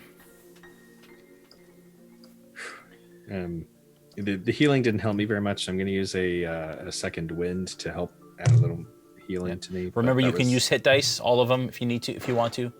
We already used a bunch on our last short rest, so okay. We're spent, or at least I am. Let's see. So I just heal 5 more points then. Okay. All right. How do you folks head out? What are we doing? Could we not? Yes. I appreciate like the spontaneity of like our group as a whole in general, but I really think that Muskoka is not doing so well. I understand, but that creature moved much faster than us at a standard pace. No matter what we do, it was getting to Vallaki before us. So and I understand that we did what we could and like we needed to rest and everything, but like usually our plans have not gone very well. I'd hate to be like, I don't want to bring everybody down. This is like, I want this to be more of like I'm not a motivational speaker, but like I want it to be more of a pep talk. Like we can do this. I just want to know what it is that we're about to do before we just like jump in there. I have a little idea. Do tell. What we should do, in my opinion, is try to save our friend Muskoka immediately. We have rested. We have benefited from that rest. And now, with all of the haste that is found in our little legs, we pursue the beast carrying our friend. And we save him. But like how? Well, we saw the general direction he was going in. I can probably follow the tracks. What do you think? How about you guys? What are the options? I would be willing to die to save a friend. I will fight to the bitter end if we must. Yes, I think catching up with the creature is first on our to-do list. And then once we find them, I suppose we chop it with the axe and do other things too. But Yes. I guess we won't really know the best thing to do until we kind of have like a better layout of the area. So maybe we put the pin in this right now, but then like come back when we're like, I just don't want to jump in like straight away into something without having some sort of like game plan. exactly. I'm expecting, well, I think it was going to Vallaki, and I'm expecting that it would still be there once we arrive. Maybe battle will have already ensued. And we already have an idea of the layout of Vallaki. Could we talk about this as we walk? Oh, yes. Yes. I think, yes, as soon as we have the creature on our sides, we should stop and assess, like you said. So the plan is we try to track the beast, disembowel it, and hopefully find our friend Muskoka in its bowels. Or, well, not it. You know what I mean. And then we pursue the rest of our endeavors from that Yes. point. Yes, I think so. Okay, I need a marching order then, for if you guys are heading out. Considering that you're tracking Falpher. Yeah. So I will be I guess I'll be at the front tracking. Can you track from the Bjorn? I'm at the front if I'm in the Bjorn. I would say That's no. true. I would say that you'd have to be on the ground looking at tracks. Like it's not just a visual thing, right? So, I guess it depends on how. No, just kidding. You're right. well, it depends on how well you roll, actually, I guess. But the DC is different if you're in the Bjorn. That's all I'm saying. Yeah, I hear you. Yeah. Okay. So I'll track from the ground. I Okay. will. All right, and I'm assuming you guys aren't moving slowly. Are you basically dashing the entire way as quickly as you can? As fast as we possibly can. As long as it doesn't give anybody exhaustion, then yes. Okay. No, it wouldn't. You would be moving at a decent pace. All right. Give me a survival check, please, Falpher. And, sorry, so Okay. marching order is Falpher in front, then I'm assuming Dmitri and Sterling kind of behind, and then Ezmerelda at the back? Yeah. Yep. Okay. All right. That is a 17. A what? 17. Okay. With a 17, you track this creature's steps up the trail that leads away from the from Yester Hill. It passes to the right or to the east of the winery, and it meanders around until it meets the Svolok Road, where the crossroads are that eventually head east. But you notice that the creature, with its heavy steps, and there are twigs that have kind of fallen, dead twigs around, it turns into the forest and doglegs right. And basically like decided, kind of almost at the last minute, made a 90-degree turn and went into the Svolok Woods to the right. You continue to follow it through. Friends, Go ahead, sorry. it goes into the forest here. Should we pursue? Absolutely. Yes. Yes. This is from Muskoka. All right. Okay. Sorry, go ahead. Go ahead. Well, I have a favored terrain type, which is forest, so I just want to make mention Nice. of it. Do you get advantage on survival checks? I do on intelligence and whiz checks. Okay. As you kind of pass through the forest, I'd like you to give me another survival check, please, with advantage. Okay. Okay, so that is a 1, a natural 1, but I obviously don't. That doesn't count for me. So I'm going to re-roll that natural 1, and then I get to roll again. So that is 10, and that is a nat 20. Okay. So With a natural that's my- 20, yeah. you notice as soon as it turns into the woods, you see, and with a natural 20, it's very clear that there are little skittery marks that from time to time converge with this larger creature. And this larger creature just basically like walks through the forest, and it's breaking branches and it's kind of getting around. But you notice that there's little creatures that are almost joining it and then disappearing when they join this trail. And it continues for, you travel it for an hour, 2 hours. It goes north, heads northeast, and then comes out of the woods into the hillside. Not anywhere near where you thought Vallaki might be. And you know Vallaki is just north of where you are right now, but it is heading directly east at this point. You follow it further as it kind of curls around the top end of a couple of the rivers. It starts to head south, and you've now been traveling for 3 hours. As you continue to follow this, as it starts to head slightly southeast. And you can see, kind of as you approach, that the temperature seems to be getting a little chilled, a little cooler. You start to kind of pull out some of your cold weather gear as you begin to head south. Those that are currently at Mount Gakus, specifically Elros, who is in a watchtower, one of the watchtowers that you built recently. In the distance, with your natural 20 that you rolled for your perception check, you see from the tree line something that causes you to kind of close your eyes and shake your head and then look again as one of the trees seems to emerge from the tree line. Once again, you kind of rub your eyes. You're not quite sure what you're seeing. It's mid-afternoon. The snow from Gakus is settling on the countryside. As this large tree-like creature a mile out begins to close in on Gakus. As you are trained and know to do, you set the signal whistle, which alerts the camp of Gakus that there is a potential threat coming.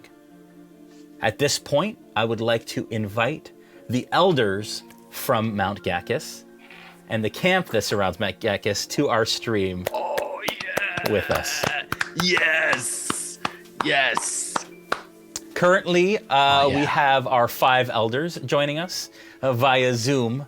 I'd like you guys to give us just a quick description of your character and what camp you are the head of, and then we'll go from there.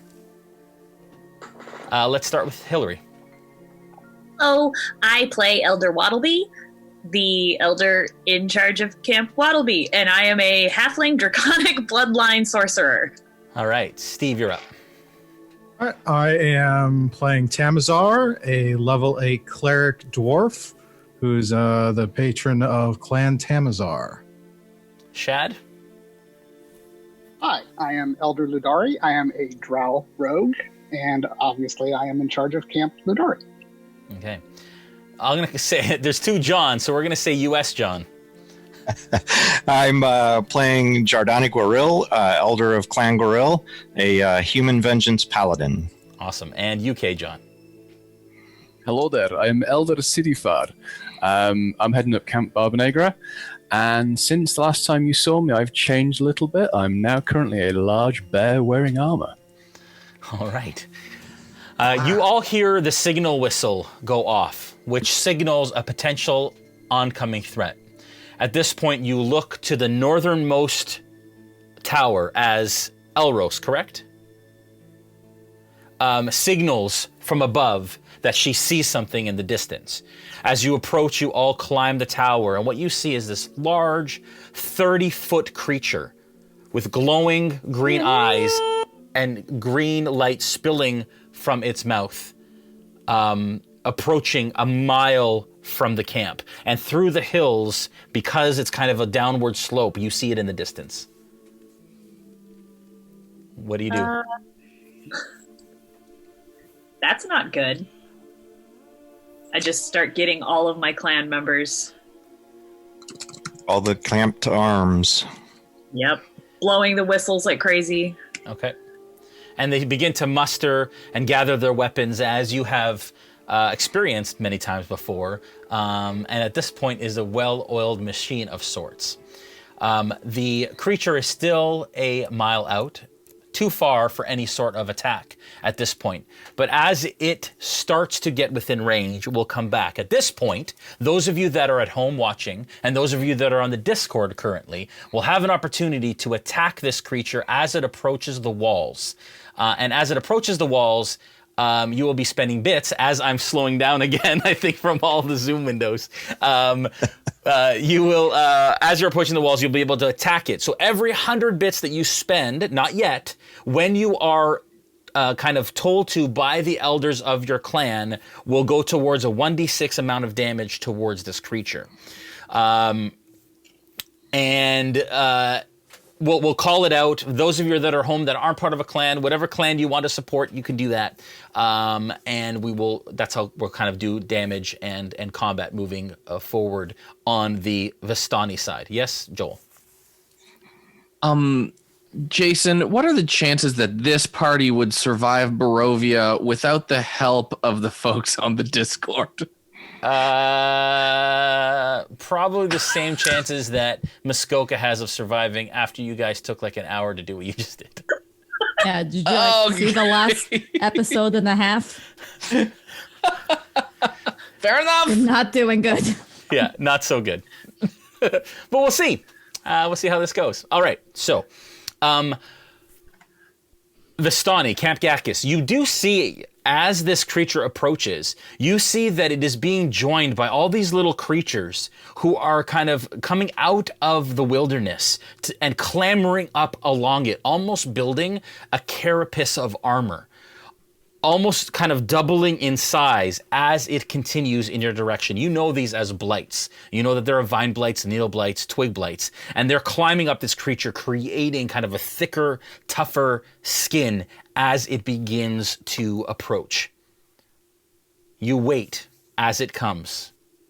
800 feet, 700 feet. Finally comes within the 600 to 500 foot range. As you know that some bows potentially could reach 500 feet, is it? For longbows? 600. Okay. 6. So you're within range of some of those attacks. I will let, at this point, whoever... Elros is part of what clan? And Guerrero. Guerrero? All right. Yes, sir. I'm going to let Guerrero send a volley of magic that is within range and arrows towards the creature as it approaches, as you have all taken up residence in the tower currently. You can make the call, John, or Jardani, please. Absolutely. Clan Guerrero, spend your bits to fire. And we'll do as that. You hear the voice, oh, hey, everyone. And we'll come back. All right. Joel.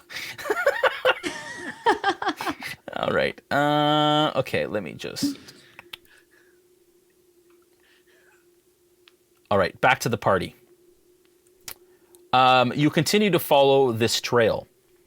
I'll explain that to the rest of the crew that... it seems, my friends, that this thing might be growing as it's going. I noticed little tracks, like climbing onto it, and then I think perhaps it is bigger than when we last saw it. All right, back to Gwirl. Do we have a total of damage? We do. One moment, please. No worries. That's going to be 75 points of damage. 75. As a volley of arrows, almost endless arrows, out over this wall. Flashes of magic over the wall. As they start to impact this creature, you see blight begin to explode from its surface as it continues to trudge further along the countryside in between the hills leading to Camp Gakus, doing significant amounts of damage. As you see other blights scurrying to it and climbing up its body to join. At this point, it is within now, I'd say, the 200 to 300 foot range. I'll allow one other clan to join in a volley. What clan would like to take that opportunity? Before Sid. Sorry? God, Sid. Okie dokie. Clan Barba Negra, open fire. Okay, and we'll come back to you. As you, again, party, enter into woods again. And you know that you're kind of entering the woods that are just north of Camp Gakus. You see the slight snow overhead over the canopy of trees. As you start to kind of enter, and you know that just on the other side of this is where Camp Gakus kind of splits Barovia in half. I'm assuming you guys carry on forward. Can you give me I think, right? Yeah, can you give me another survival check, please? Sure. Dang. That is With advantage. 8. An 8? Oh yes, with advantage. Sorry. Yeah. Yeah, I have advantage in force. So that is a 20 dirty. Okay. So with a dirty 20, you know that just on the other side of this copse of trees is a hilly kind of landscape that then borders Gakus, and you know that you're approaching kind of the eastern peaks of Gakus. We're approaching the eastern peaks of Gakus. So this is its destination. Seems to be. I wonder what it's doing here. And of course, you know, Ezmerelda, that Camp Gakus is where the Vistani have that are against Strahd, that have come to face him, that are basically finding ways to rid the land of his tyranny, have come and settled. At least we know that here we will be aided by those who fight for our common cause. You break the tree line, and south you see this creature, which looks vastly different than it did when you last saw it, and it is about a mile out from you. A mile out from you, and a mile from a camp that you see 2 miles in the distance, at the foot of Camp Gakus as it begins to climb to its peak. You see that there's a palisade that is built around this, and you see volleys of magic and arrows that are being rained on this creature. And as they make impact, you see parts of this creature flying off. Apparently, as I said, blights who are trying to protect this creature as it travels this distance to get to where it is. Back to I yell out. Yeah. Sorry, I yell out. No, in the distance, a camp. They're attacking Muskoka. Yeah, with concern. Okay.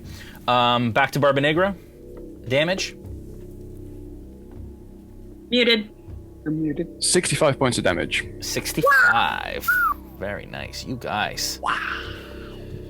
Wow. It was my turn to do it. Wow. All right. Wow. Okay. As you guys approach, the creature is now within 50 feet of the wall. I'm going to allow another clan to take up arms in the tower as you're kind of replacing each other to kind of configure, reload your weapons, and then fire. Who's the next clan that will take that shot? Go ahead, Waddleby. Me? Oh, okay. Everybody from Clan Waddleby, start cheering. All right. As another volley hits. Party, you have now moved another... You're with Falpher at this point. You see the creature. Falpher, are you jumping in the Bjorn at this point? Yes. Okay. You know your target. You no longer have to track. You jump in. You guys are moving at 60 feet or so, and you imagine it's going to be some time until you reach this creature, obviously at a mile out. At 2 miles out, you're looking at about 30 minutes, the equivalent of about 30 minutes. And at this point, time is passing somewhat fluidly as we go. Those of you that are watching from home. Waddleby, what's that damage? Do we have a damage count on that? Almost. Prepper Jack kind of threw me there. Prepper Jack is pretty awesome. Is very that generous. like Yeah. Because that's going to be a Pretty lot. amazing. Whatever it is. Okay, let's see what this does. 300? That can't be right. Uh-huh. That's right. That's right. 300 points of damage as 10,000 Wattleby sets its full focused energy against this creature who currently holds the body of Muskoka in its chest. And you see a massive area of blights just explode off this creature. What class is Prepper Jack? Do we know? Prepper Jack is not on our Discord. He's just an amazing viewer. Right. That is right. Thank you, Prepper Jack. You're amazing. That's 300, you said? Oh, wow. Yeah. Wow. Basically, half of the creature is now, you can see that it's some sort of tree like blight. Now that all these, basically half of it has been cleared, you see that it's like a tree blight creature. The other half still covered in these blights as more continue to kind of join it throughout the countryside as it closes in. It is now, I'd say, about 10 feet from the wall. Party, you are making your way as quickly as you possibly can as this is all happening. I'm going to say at this point, at 5 feet from the wall, the creature then hits the side of the wall with all of its force as the wall begins to shake and starts to bow against the pressure. Splinters of wood starting to fly on the other side of this wall. At this point, who has not yet fired? Vistani? That's Ludari. Ludari, let her rip.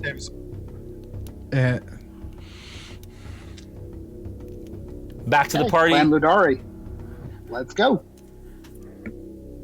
The party begins to continue to trudge as fast as it can across the countryside. I'm going to speed up your... I'm just like riding in the... Yeah, I'm going to speed up your distance. I'm going to say at this point you are 200 feet from the wall and where this creature now stands. Wow. Okay? And the creature is now hit against the wall and is now overlooking and you can see this creature has its hands on top of the palisade and is starting to rock it back and forth, trying to tear it from its seat in the ground. And the ground under you can feel it starting to move and shift as it's trying to pull this palisade out. And you're all on the other side of it. Ludari? Okay, well, I had 66, but Prepper Jack just did another 10,000, so hold on a second. Roll 100d6. 346 plus 66, 412. Oh my gosh. Thank you. What is happening? Wow. I don't know.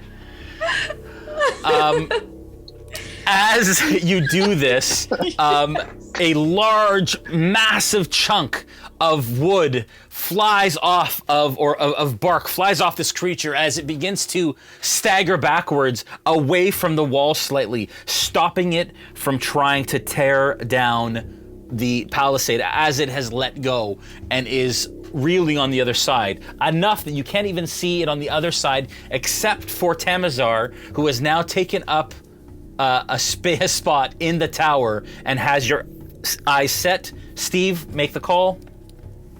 Start doing bits now. All right. As a volley is fired towards that creature, the party, you are now, I said 200, you're now 140 feet from the wall as you see a massive gout of timber fly off of this creature as you see it kind of reel back as it starts to, stumble backwards, like just back in your direction. Is it surrounded by troops? What's that?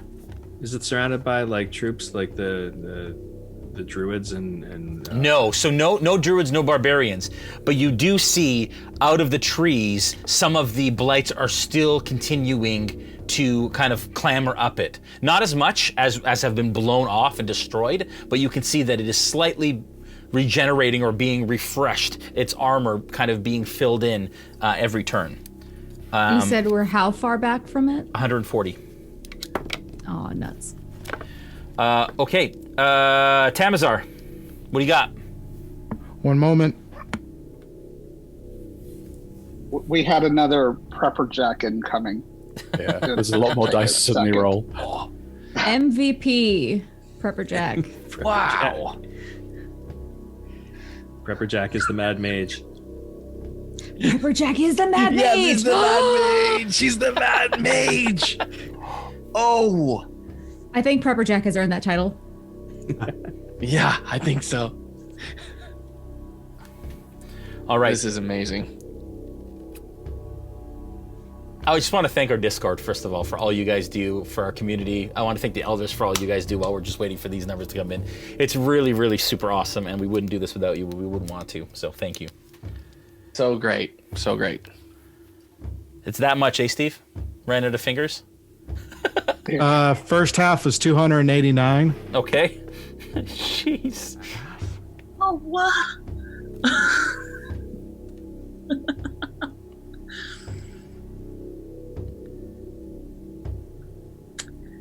Wow. The suspense.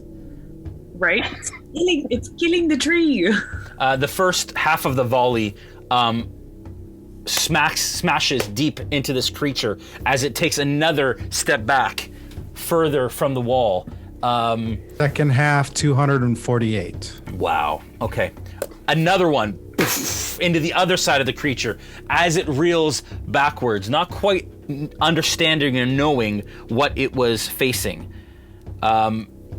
It's starting to wobble, and you can see from the tower, Steve, that it is on its last legs. It is not going to last much longer. You have seen, the party has seen that the creature now is missing an arm. Half of its head is gone. You see green light starting to spill from all around it.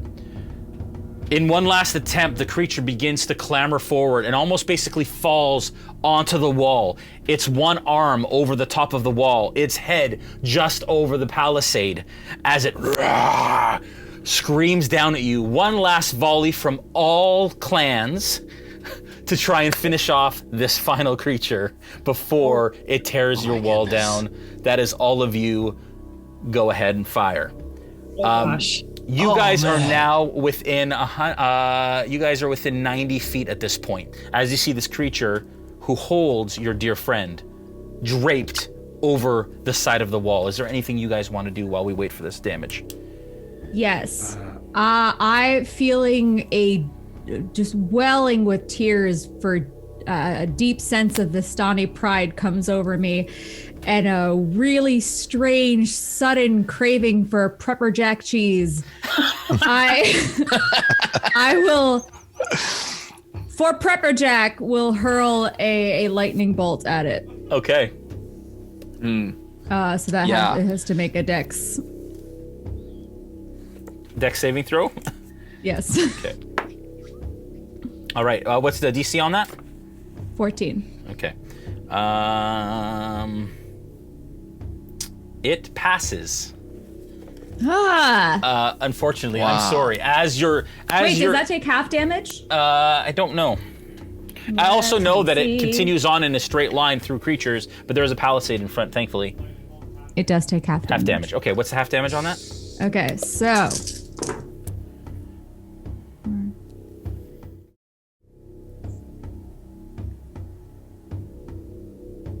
So 25 was the full damage.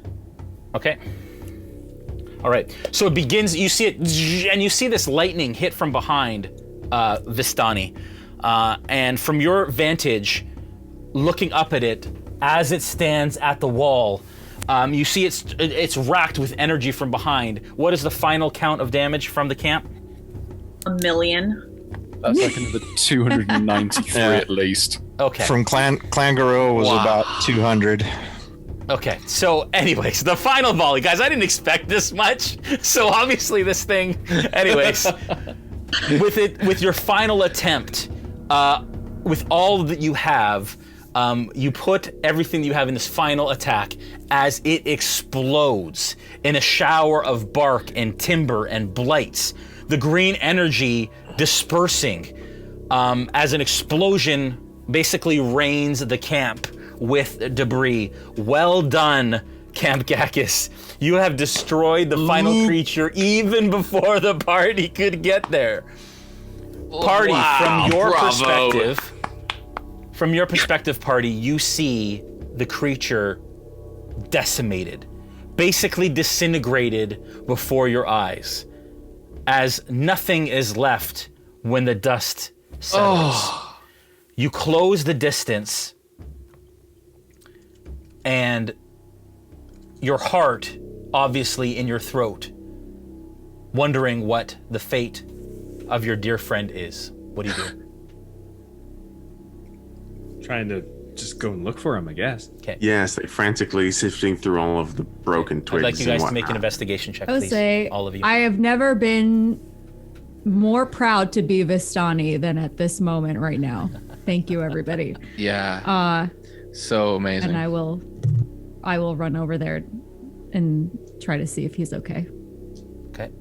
Yeah, I'm gonna slow run, like slow-mo towards where the biggest pile of debris, I'd imagine there's different sizes of piles, and try to move them aside and see if there's any remnants of Muskoka. Identify pieces of him even within the pile. All right. Investigation checks? Yeah. 10. So that is 17. 21. Investigation is +6, so that's 17 for me as well. Okay. Debris everywhere. As you guys begin to kind of search the area, Falpher and Dmitri, at the same time, you see a large green gem about this size. And you can see that it sputters and crackles with magical energy and then goes dim, but is still intact. And you find that under a bunch of twigs and debris from the battle. Ezmerelda, as you kind of search around, you finally move a large piece of bark, and under that is what you imagine are the remains of Muskoka. I shake him to see if he's alive. You grab his torso, missing limbs, scorched, possibly burnt beyond recognition. You absolutely know it's him. Give me a medicine check.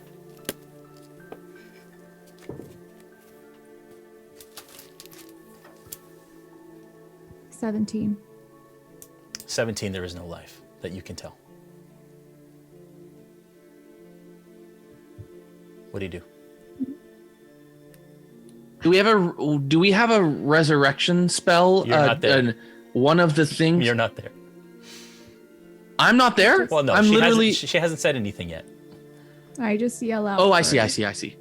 I yell out for anybody who could hear me. Elder Barba Negra steps forwards, and he brings with him the elders of the camp. They walk forwards carrying a paper scroll. He hands it to Elder Tamazar and says, "My brother, will you do the honors?" So much death. Y'all are darn fools. Pulls open the scroll, starts to read, and casts Resurrection on Muskoka. Okay. How does that look?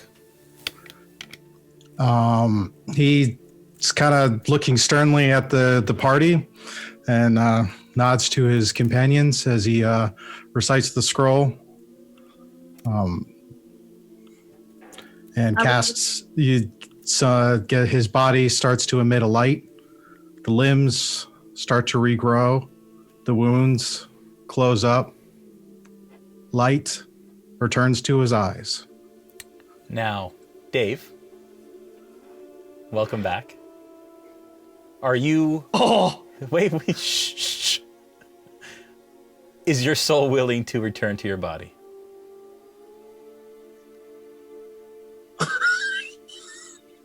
Yeah. Well, as if waking from a horrible dream, a horrible nightmare.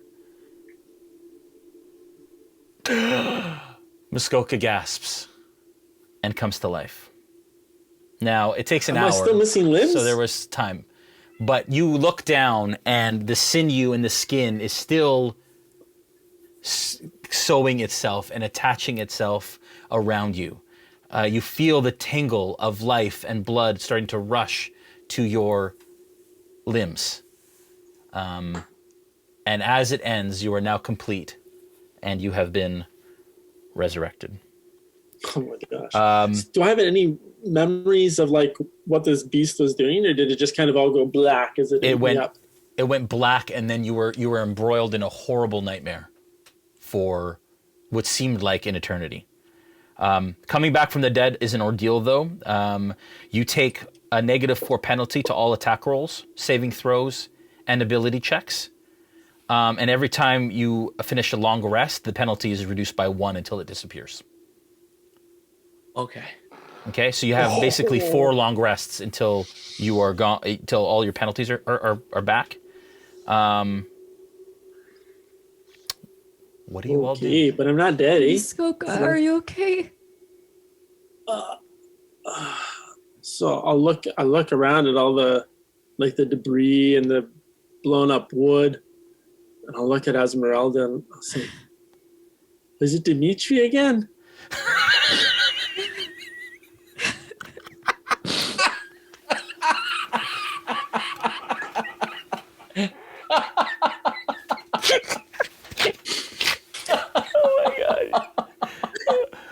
Ezmerelda, you keep strange company these days.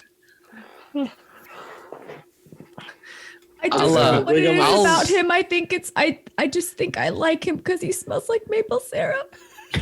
Burnt syrup. Yeah, in my tiny diminutive size, I just march up to Muskoka, seeing him in whatever state he's in, and I just slap him as hard as I can on the knee because I can't reach his face. And like, what are you doing? Jumping into a giant wicker thing. Just stupid. I know. It was so dumb. Friend. That's why I said I should. I just start snuggling his leg. Like, thank you for coming back. Thank you. Oh, I didn't know you'd even miss me. I had the craziest dream. I don't know why I even climbed up there. Did you get the green stone? We did. Yeah, I think Dmitri has it. Yeah, so I'm holding it, looking at it. Muskoka, is it really you? Yeah, I guess. How would I know? I think it's me. Well, you just reanimated before our very eyes. We've seen it before, but how are you? I was missing the slap kiss thing. Well, I felt terrible going into it, so I kind of feel a lot worse now. Sorry, we used you as bait. So sorry, Muskoka. Yeah, it wasn't a great idea. We tried to get there as fast as we could. Did you though? I was so sure you. We were pretty sure you were done for. Pretty sure. It's quite sure. And we were pretty sure we were done for. What happened? We barely made it, Muskoka. What happened after we barely made it through? After I was eaten up inside of the wood. Do you know how traumatizing it is for a lumberjack to be consumed by a tree? Ironically. Nightmarish. As you all kind of, as you all, your tears begin to subside, you do look around at the elders of the camp, and the rest of the camp has kind of spilled out through the walls and has kind of surrounded the area that you were in. A lot of familiar faces, some you haven't seen before. What do you all do? Thank you all. Once again, you've given us something we can never repay you for. If anyone is in need of healing, we have many healing potions that our clans have brewed. I can also take a few minutes and cast a prayer of healing real quick on them. Okay. Let's do that. What are my hit points like after being revived from the dead? 1. Yeah, so Samazar will take 10 minutes and do a prayer of healing. Okay. And each member of the party gets 20 points of healing. Wow. It's a 4th level spell. It does 4d8 plus 3 up to 6 creatures of my choosing. Awesome. There you go. So y'all look a little rough. Elder Barbenegg will also mention to a member of his clan to go bring food out for you as well. Food and water. How about we bring them in camp instead of standing outside? Because whatever else might come, I don't think we want to be out here because these guys look a little worse for wear. Because obviously they've been up to something. Yes, that's true. Maybe they will tell their tales around the rock tonight at the campfire. Well, I think we already Elders. To share tales, but I kind of need to rest too. We can let you rest. It looks like you need it. Looks like you all need it. But y'all definitely should come within our walls and rest and tell us what other trouble you've been causing. This camp How much is. time do you have? This camp is incredible.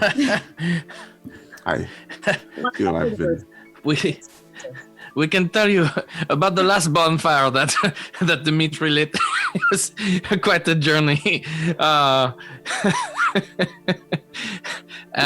yes, we really do need the rest and the help. We cannot thank you enough for. We would not be here without you, our friends. You've given me hope that Was there's it still some that brought goodness me in back? Barovia. Looking at how distraught Ezmerelda is, Barbenegg will put a big bear claw around her shoulders just to comfort her.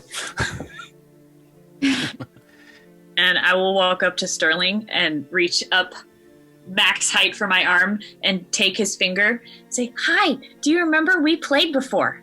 Do you want to play?" Yeah, of course I do. Look, I still have my mustache. And I put it on. It's a little singed because there was some fire, but look, I still have it. You look so handsome. I thank you. Can I ask you who it was that resurrected me? You see the dwarf standing there in his armor, looking at you. That'd be me, lad. I seem to be doing that a lot lately for people who get in over their head. Well, that was us. He got in over his whole body. I can never. It was repay you. overhead, underfoot. Over the next number of hours, you all enter the camp. You settle in and around the main fire in kind of the camp square. And there is music and there was celebration and again, a small microcosm of happiness that exists within the land of Barovia. You are fed, you enjoy some Vistani wine, and you all get the benefit of what is a long rest. At this point, I want to thank the elders for joining us. Don't kill your video because we need that up to continue.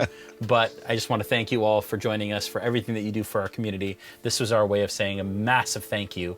And then thank you to our Discord for your generosity and for your continued awesomeness. Again, folks, if you want to be a part of this, by subscribing, you're helping us out. And then you can join this craziness that we call the RealmSmith Discord. Thank you, guys. Appreciate it. You guys have a good night. You guys are the best. You're the best. It's amazing. Oh. Wow. Now, much more rested, and with the party member back, you all kind of wake the next morning in Gakus. It's a cool Barovian winter day. The elders allowed you to stay in the elders' tent, and they feed you a hearty breakfast, and they bid you farewell. At this point, the day is yours. It is the equivalent of about 7 a.m. in the morning. What do you do? Muskoka, how are you?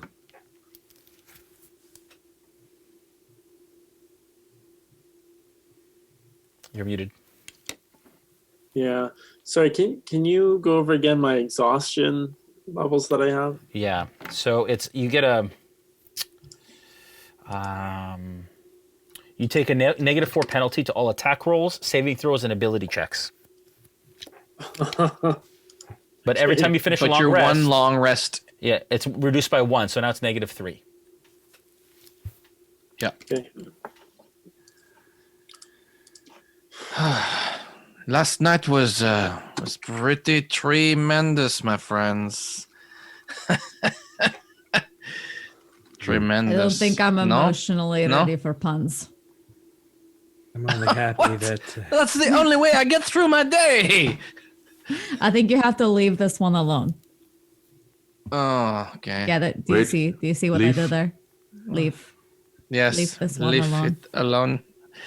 Leave it Fine, alone. but if you get to do them, I will as well. You've had your fill, Falpher. But I'm still rooting My for you. chlorophyll. Yeah. Oh. Oh no. Oh, yes. Yes, he did. Yes, he did. See, that's the spirit, man. Muskoka, you're back. You are fully back. You know, I'm I did not fully want to back. say it. I'm not. I still feel really terrible. In fact, do I still have my max HP limitation from the eggs? Yep. Thanks. Oh wait. Thanks, buddy. Oh wait. Maybe not. Hang on. It survives death. No. Just a Actually, little no. salt You in don't. my burnt seeds. You no longer do. That's gone. So now we know how As to you- cure it. That's great. Get to On the turn. plus We side, know how to cure it. you all have to do is die. And then Muskoka gets to turn another leaf. Ah, Oh, see, see. Actually- Now we are all. Muskoka, Go ahead, Dmitri. yeah. there's something that we encountered in the brief time that you weren't with us that I think maybe you should have. Falpher, if you will. I'll just nudge you. I mean, but he does not. But Dmitri, he does not even need to know about it. It's like Well, he doesn't even need to. I think it's did you only find? fair. I thought we got it for him. Oh no, you're right. You're He was the only one of us who fine. got You're right. You're consumed by a tree. This will help you in case you ever need to do any gardening, shall we say, pruning, if you will. This axe is all right. What's an axe? You didn't Against tell- plants. Oh. So you guys went shopping for new axes while I was in the tree? No, we pulled it out of the Go tree near where you shopping. died. Falpher nearly died. Oh, I did this for you, yeah. my friend. That's for me? I Thank found in. No, I seriously, I did actually. I wasn't really going to keep it from you. We saw it in a tree after the big beast swallowed your body. There was another tree in the middle, and there was this axe, and it's full of engraving, and we were being attacked. And I zoomed in there, and I picked up the axe, and I was like, "Yes, you know who would like this? A living Muskoka would love this." Oh. So it was like a quick thing. But It you're wasn't dead. like you saw me go off. I got swallowed, but you saw it, so you grabbed it. Trying to understand the timeline.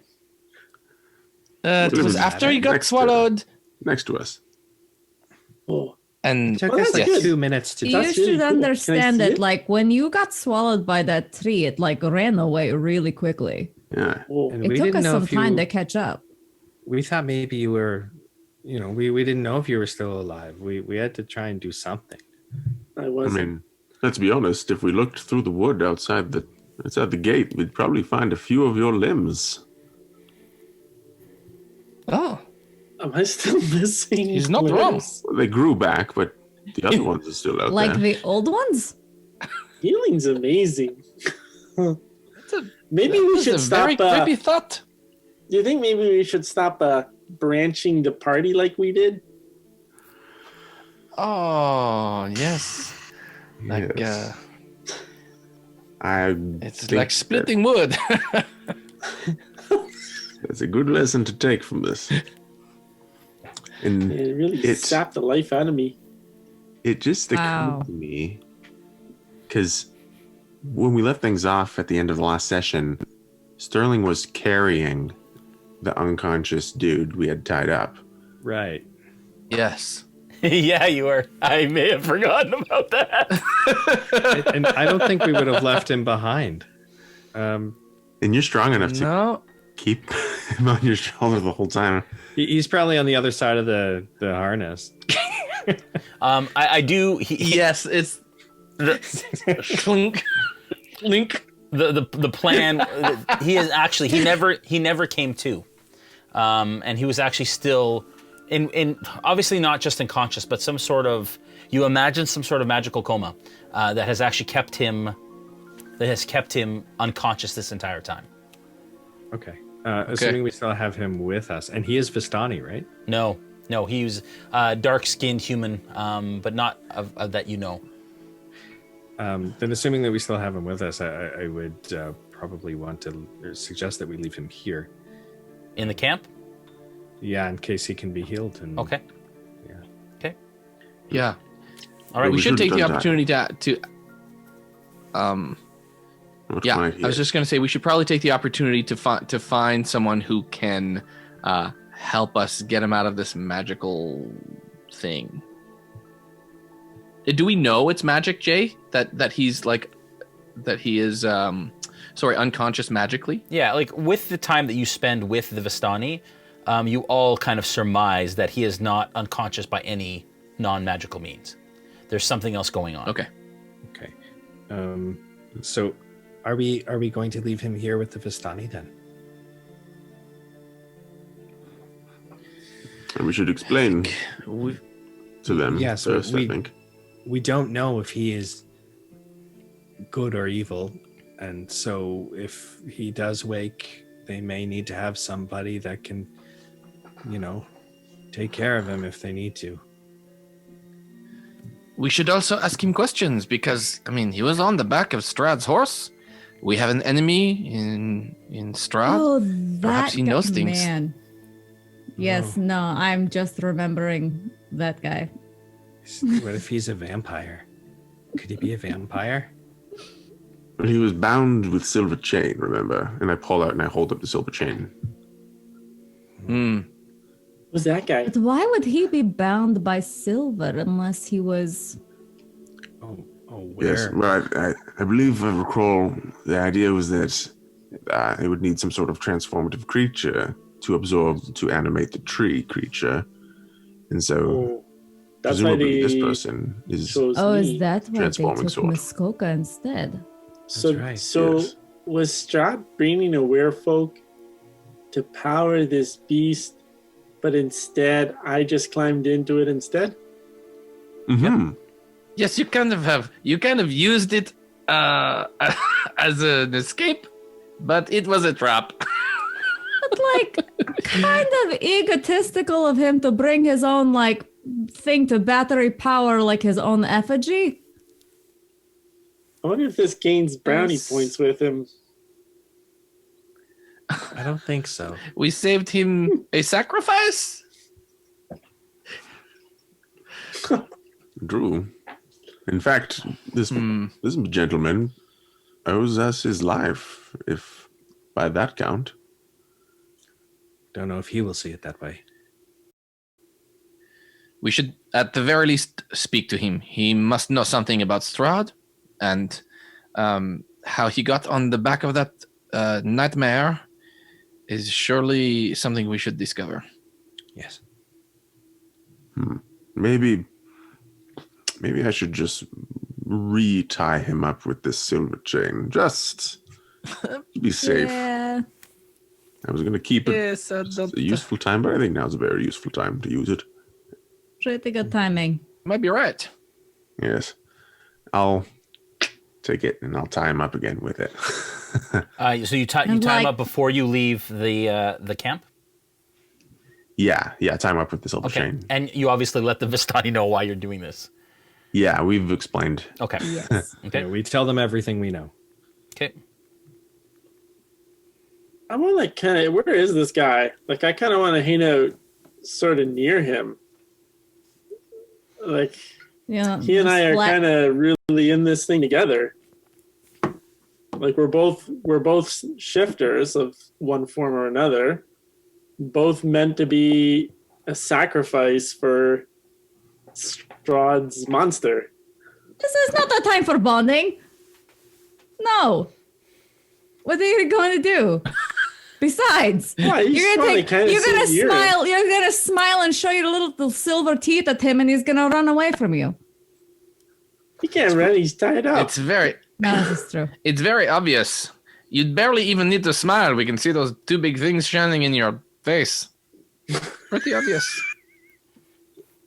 All right, what do you guys want to do? Yeah, I wanna rest. I was gonna ask. Okay.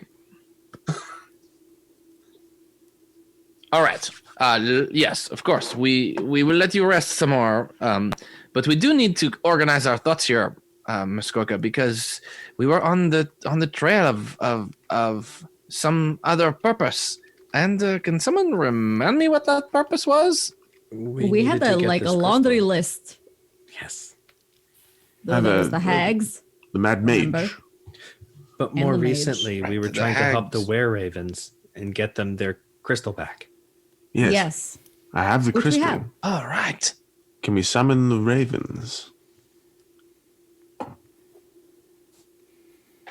I Sterling, hope you they were pretty appreciate successful. like everything that went into attaining this.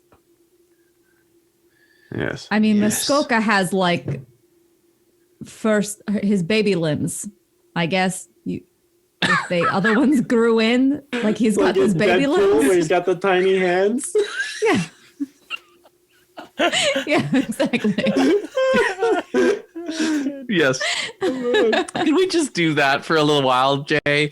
Could Muskoka Until just have he little rests baby enough. hands and feet? I'm like, Sure, you Until he want gets his- Falpher That's not how it combat. works. But Oh, I like the sentiment. fun. So all this is happening. Are you? I'd Yeah. just be scanning the sky for ravens Okay. just to see. Yeah. Give me a survival check, a nature check, I should say. 9. Okay, nothing that you can see. Various birds and such, but up in the mountains here, it starts to get pretty cold and pretty bleak from a nature perspective.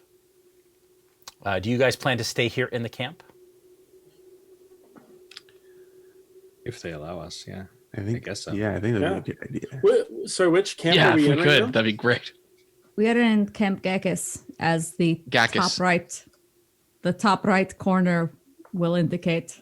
Okay, but it's a kind of a tiny picture on my Zoom screen. Pin it in speaker view. You want to stay in the camp? Oh. Well, I mean, from a strategy perspective, guys, what do we think about Dave actually getting 3 more long rests out of a time in camp so that he can be fully Can we healed? spend the week here? Listen, Yeah, like let's I spend think the we should week here just- maybe. Spend a few days.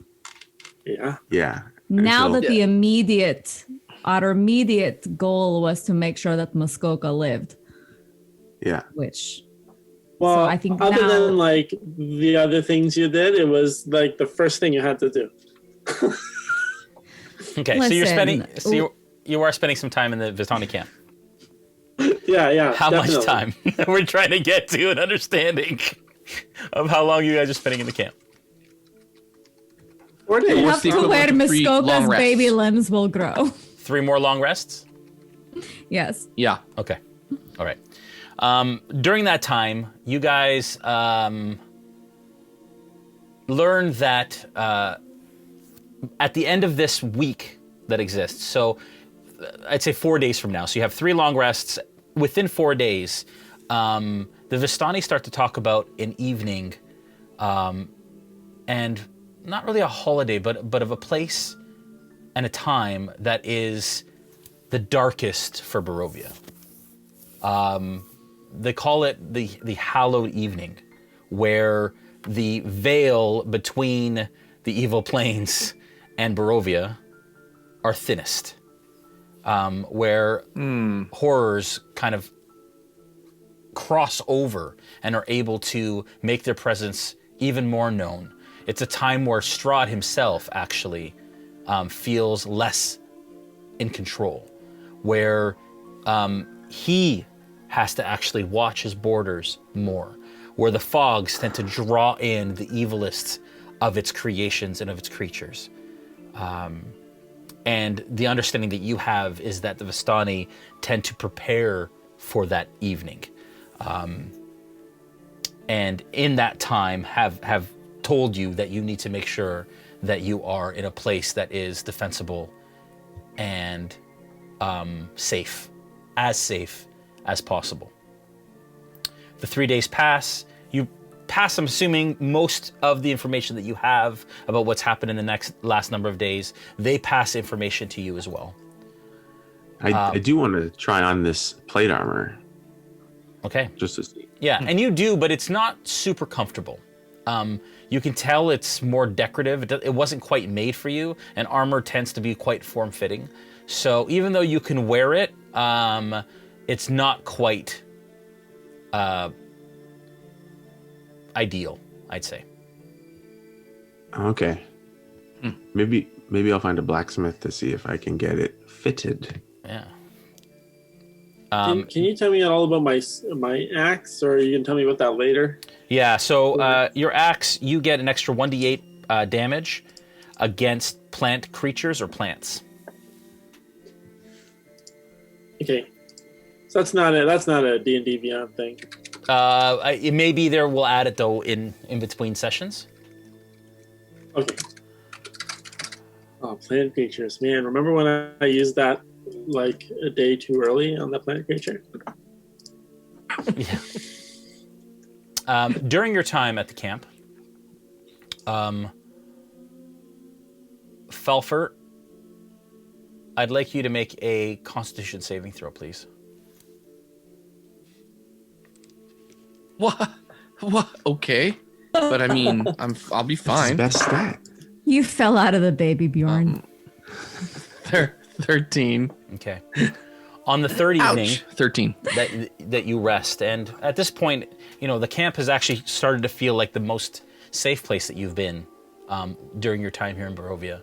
The Vistani are obviously incredibly welcoming and entertaining. You trade, and I would say that over the next number of days leading up to our finale, you can take that time between now and Friday to chat in the Discord with the Vistani as if you're spending time in the camp. And that will allow you to engage in bartering and exchanging of items and that sort of thing. And whatever they can potentially make or give to you within that time is okay. You are visited again by the hag, Falpher, in your sleep. And unlike this time last we get along great, right? Unlike last time, though, you're able to escape it, but narrowly. You imagine that this isn't going to end anytime soon unless you all do something about it. Huh. Muskoka, can I give you a perception check, please? Actually, I'd like you all to give me a perception check, please. Number 14. 12. 22 for me. Natural 1. Dirty 20. Okay. So with the 22, that was the highest, Joel? Yeah. Okay. Yeah. The morning after that third rest, you, Muskoka, are now past the penalty for and the, I guess, the fallout from being resurrected. Falpher, you are kind of wandering the foothills and in the rocky kind of outcrops of the mountain that kind of surrounds or is bordered by Camp Gakus. Welcome back. Sorry about that. Everything died and we're back now. But so Falpher, as you kind of venture into the mountainside, after having the really disturbing dream, or the nightmare rather, the night before with the hag, just northwest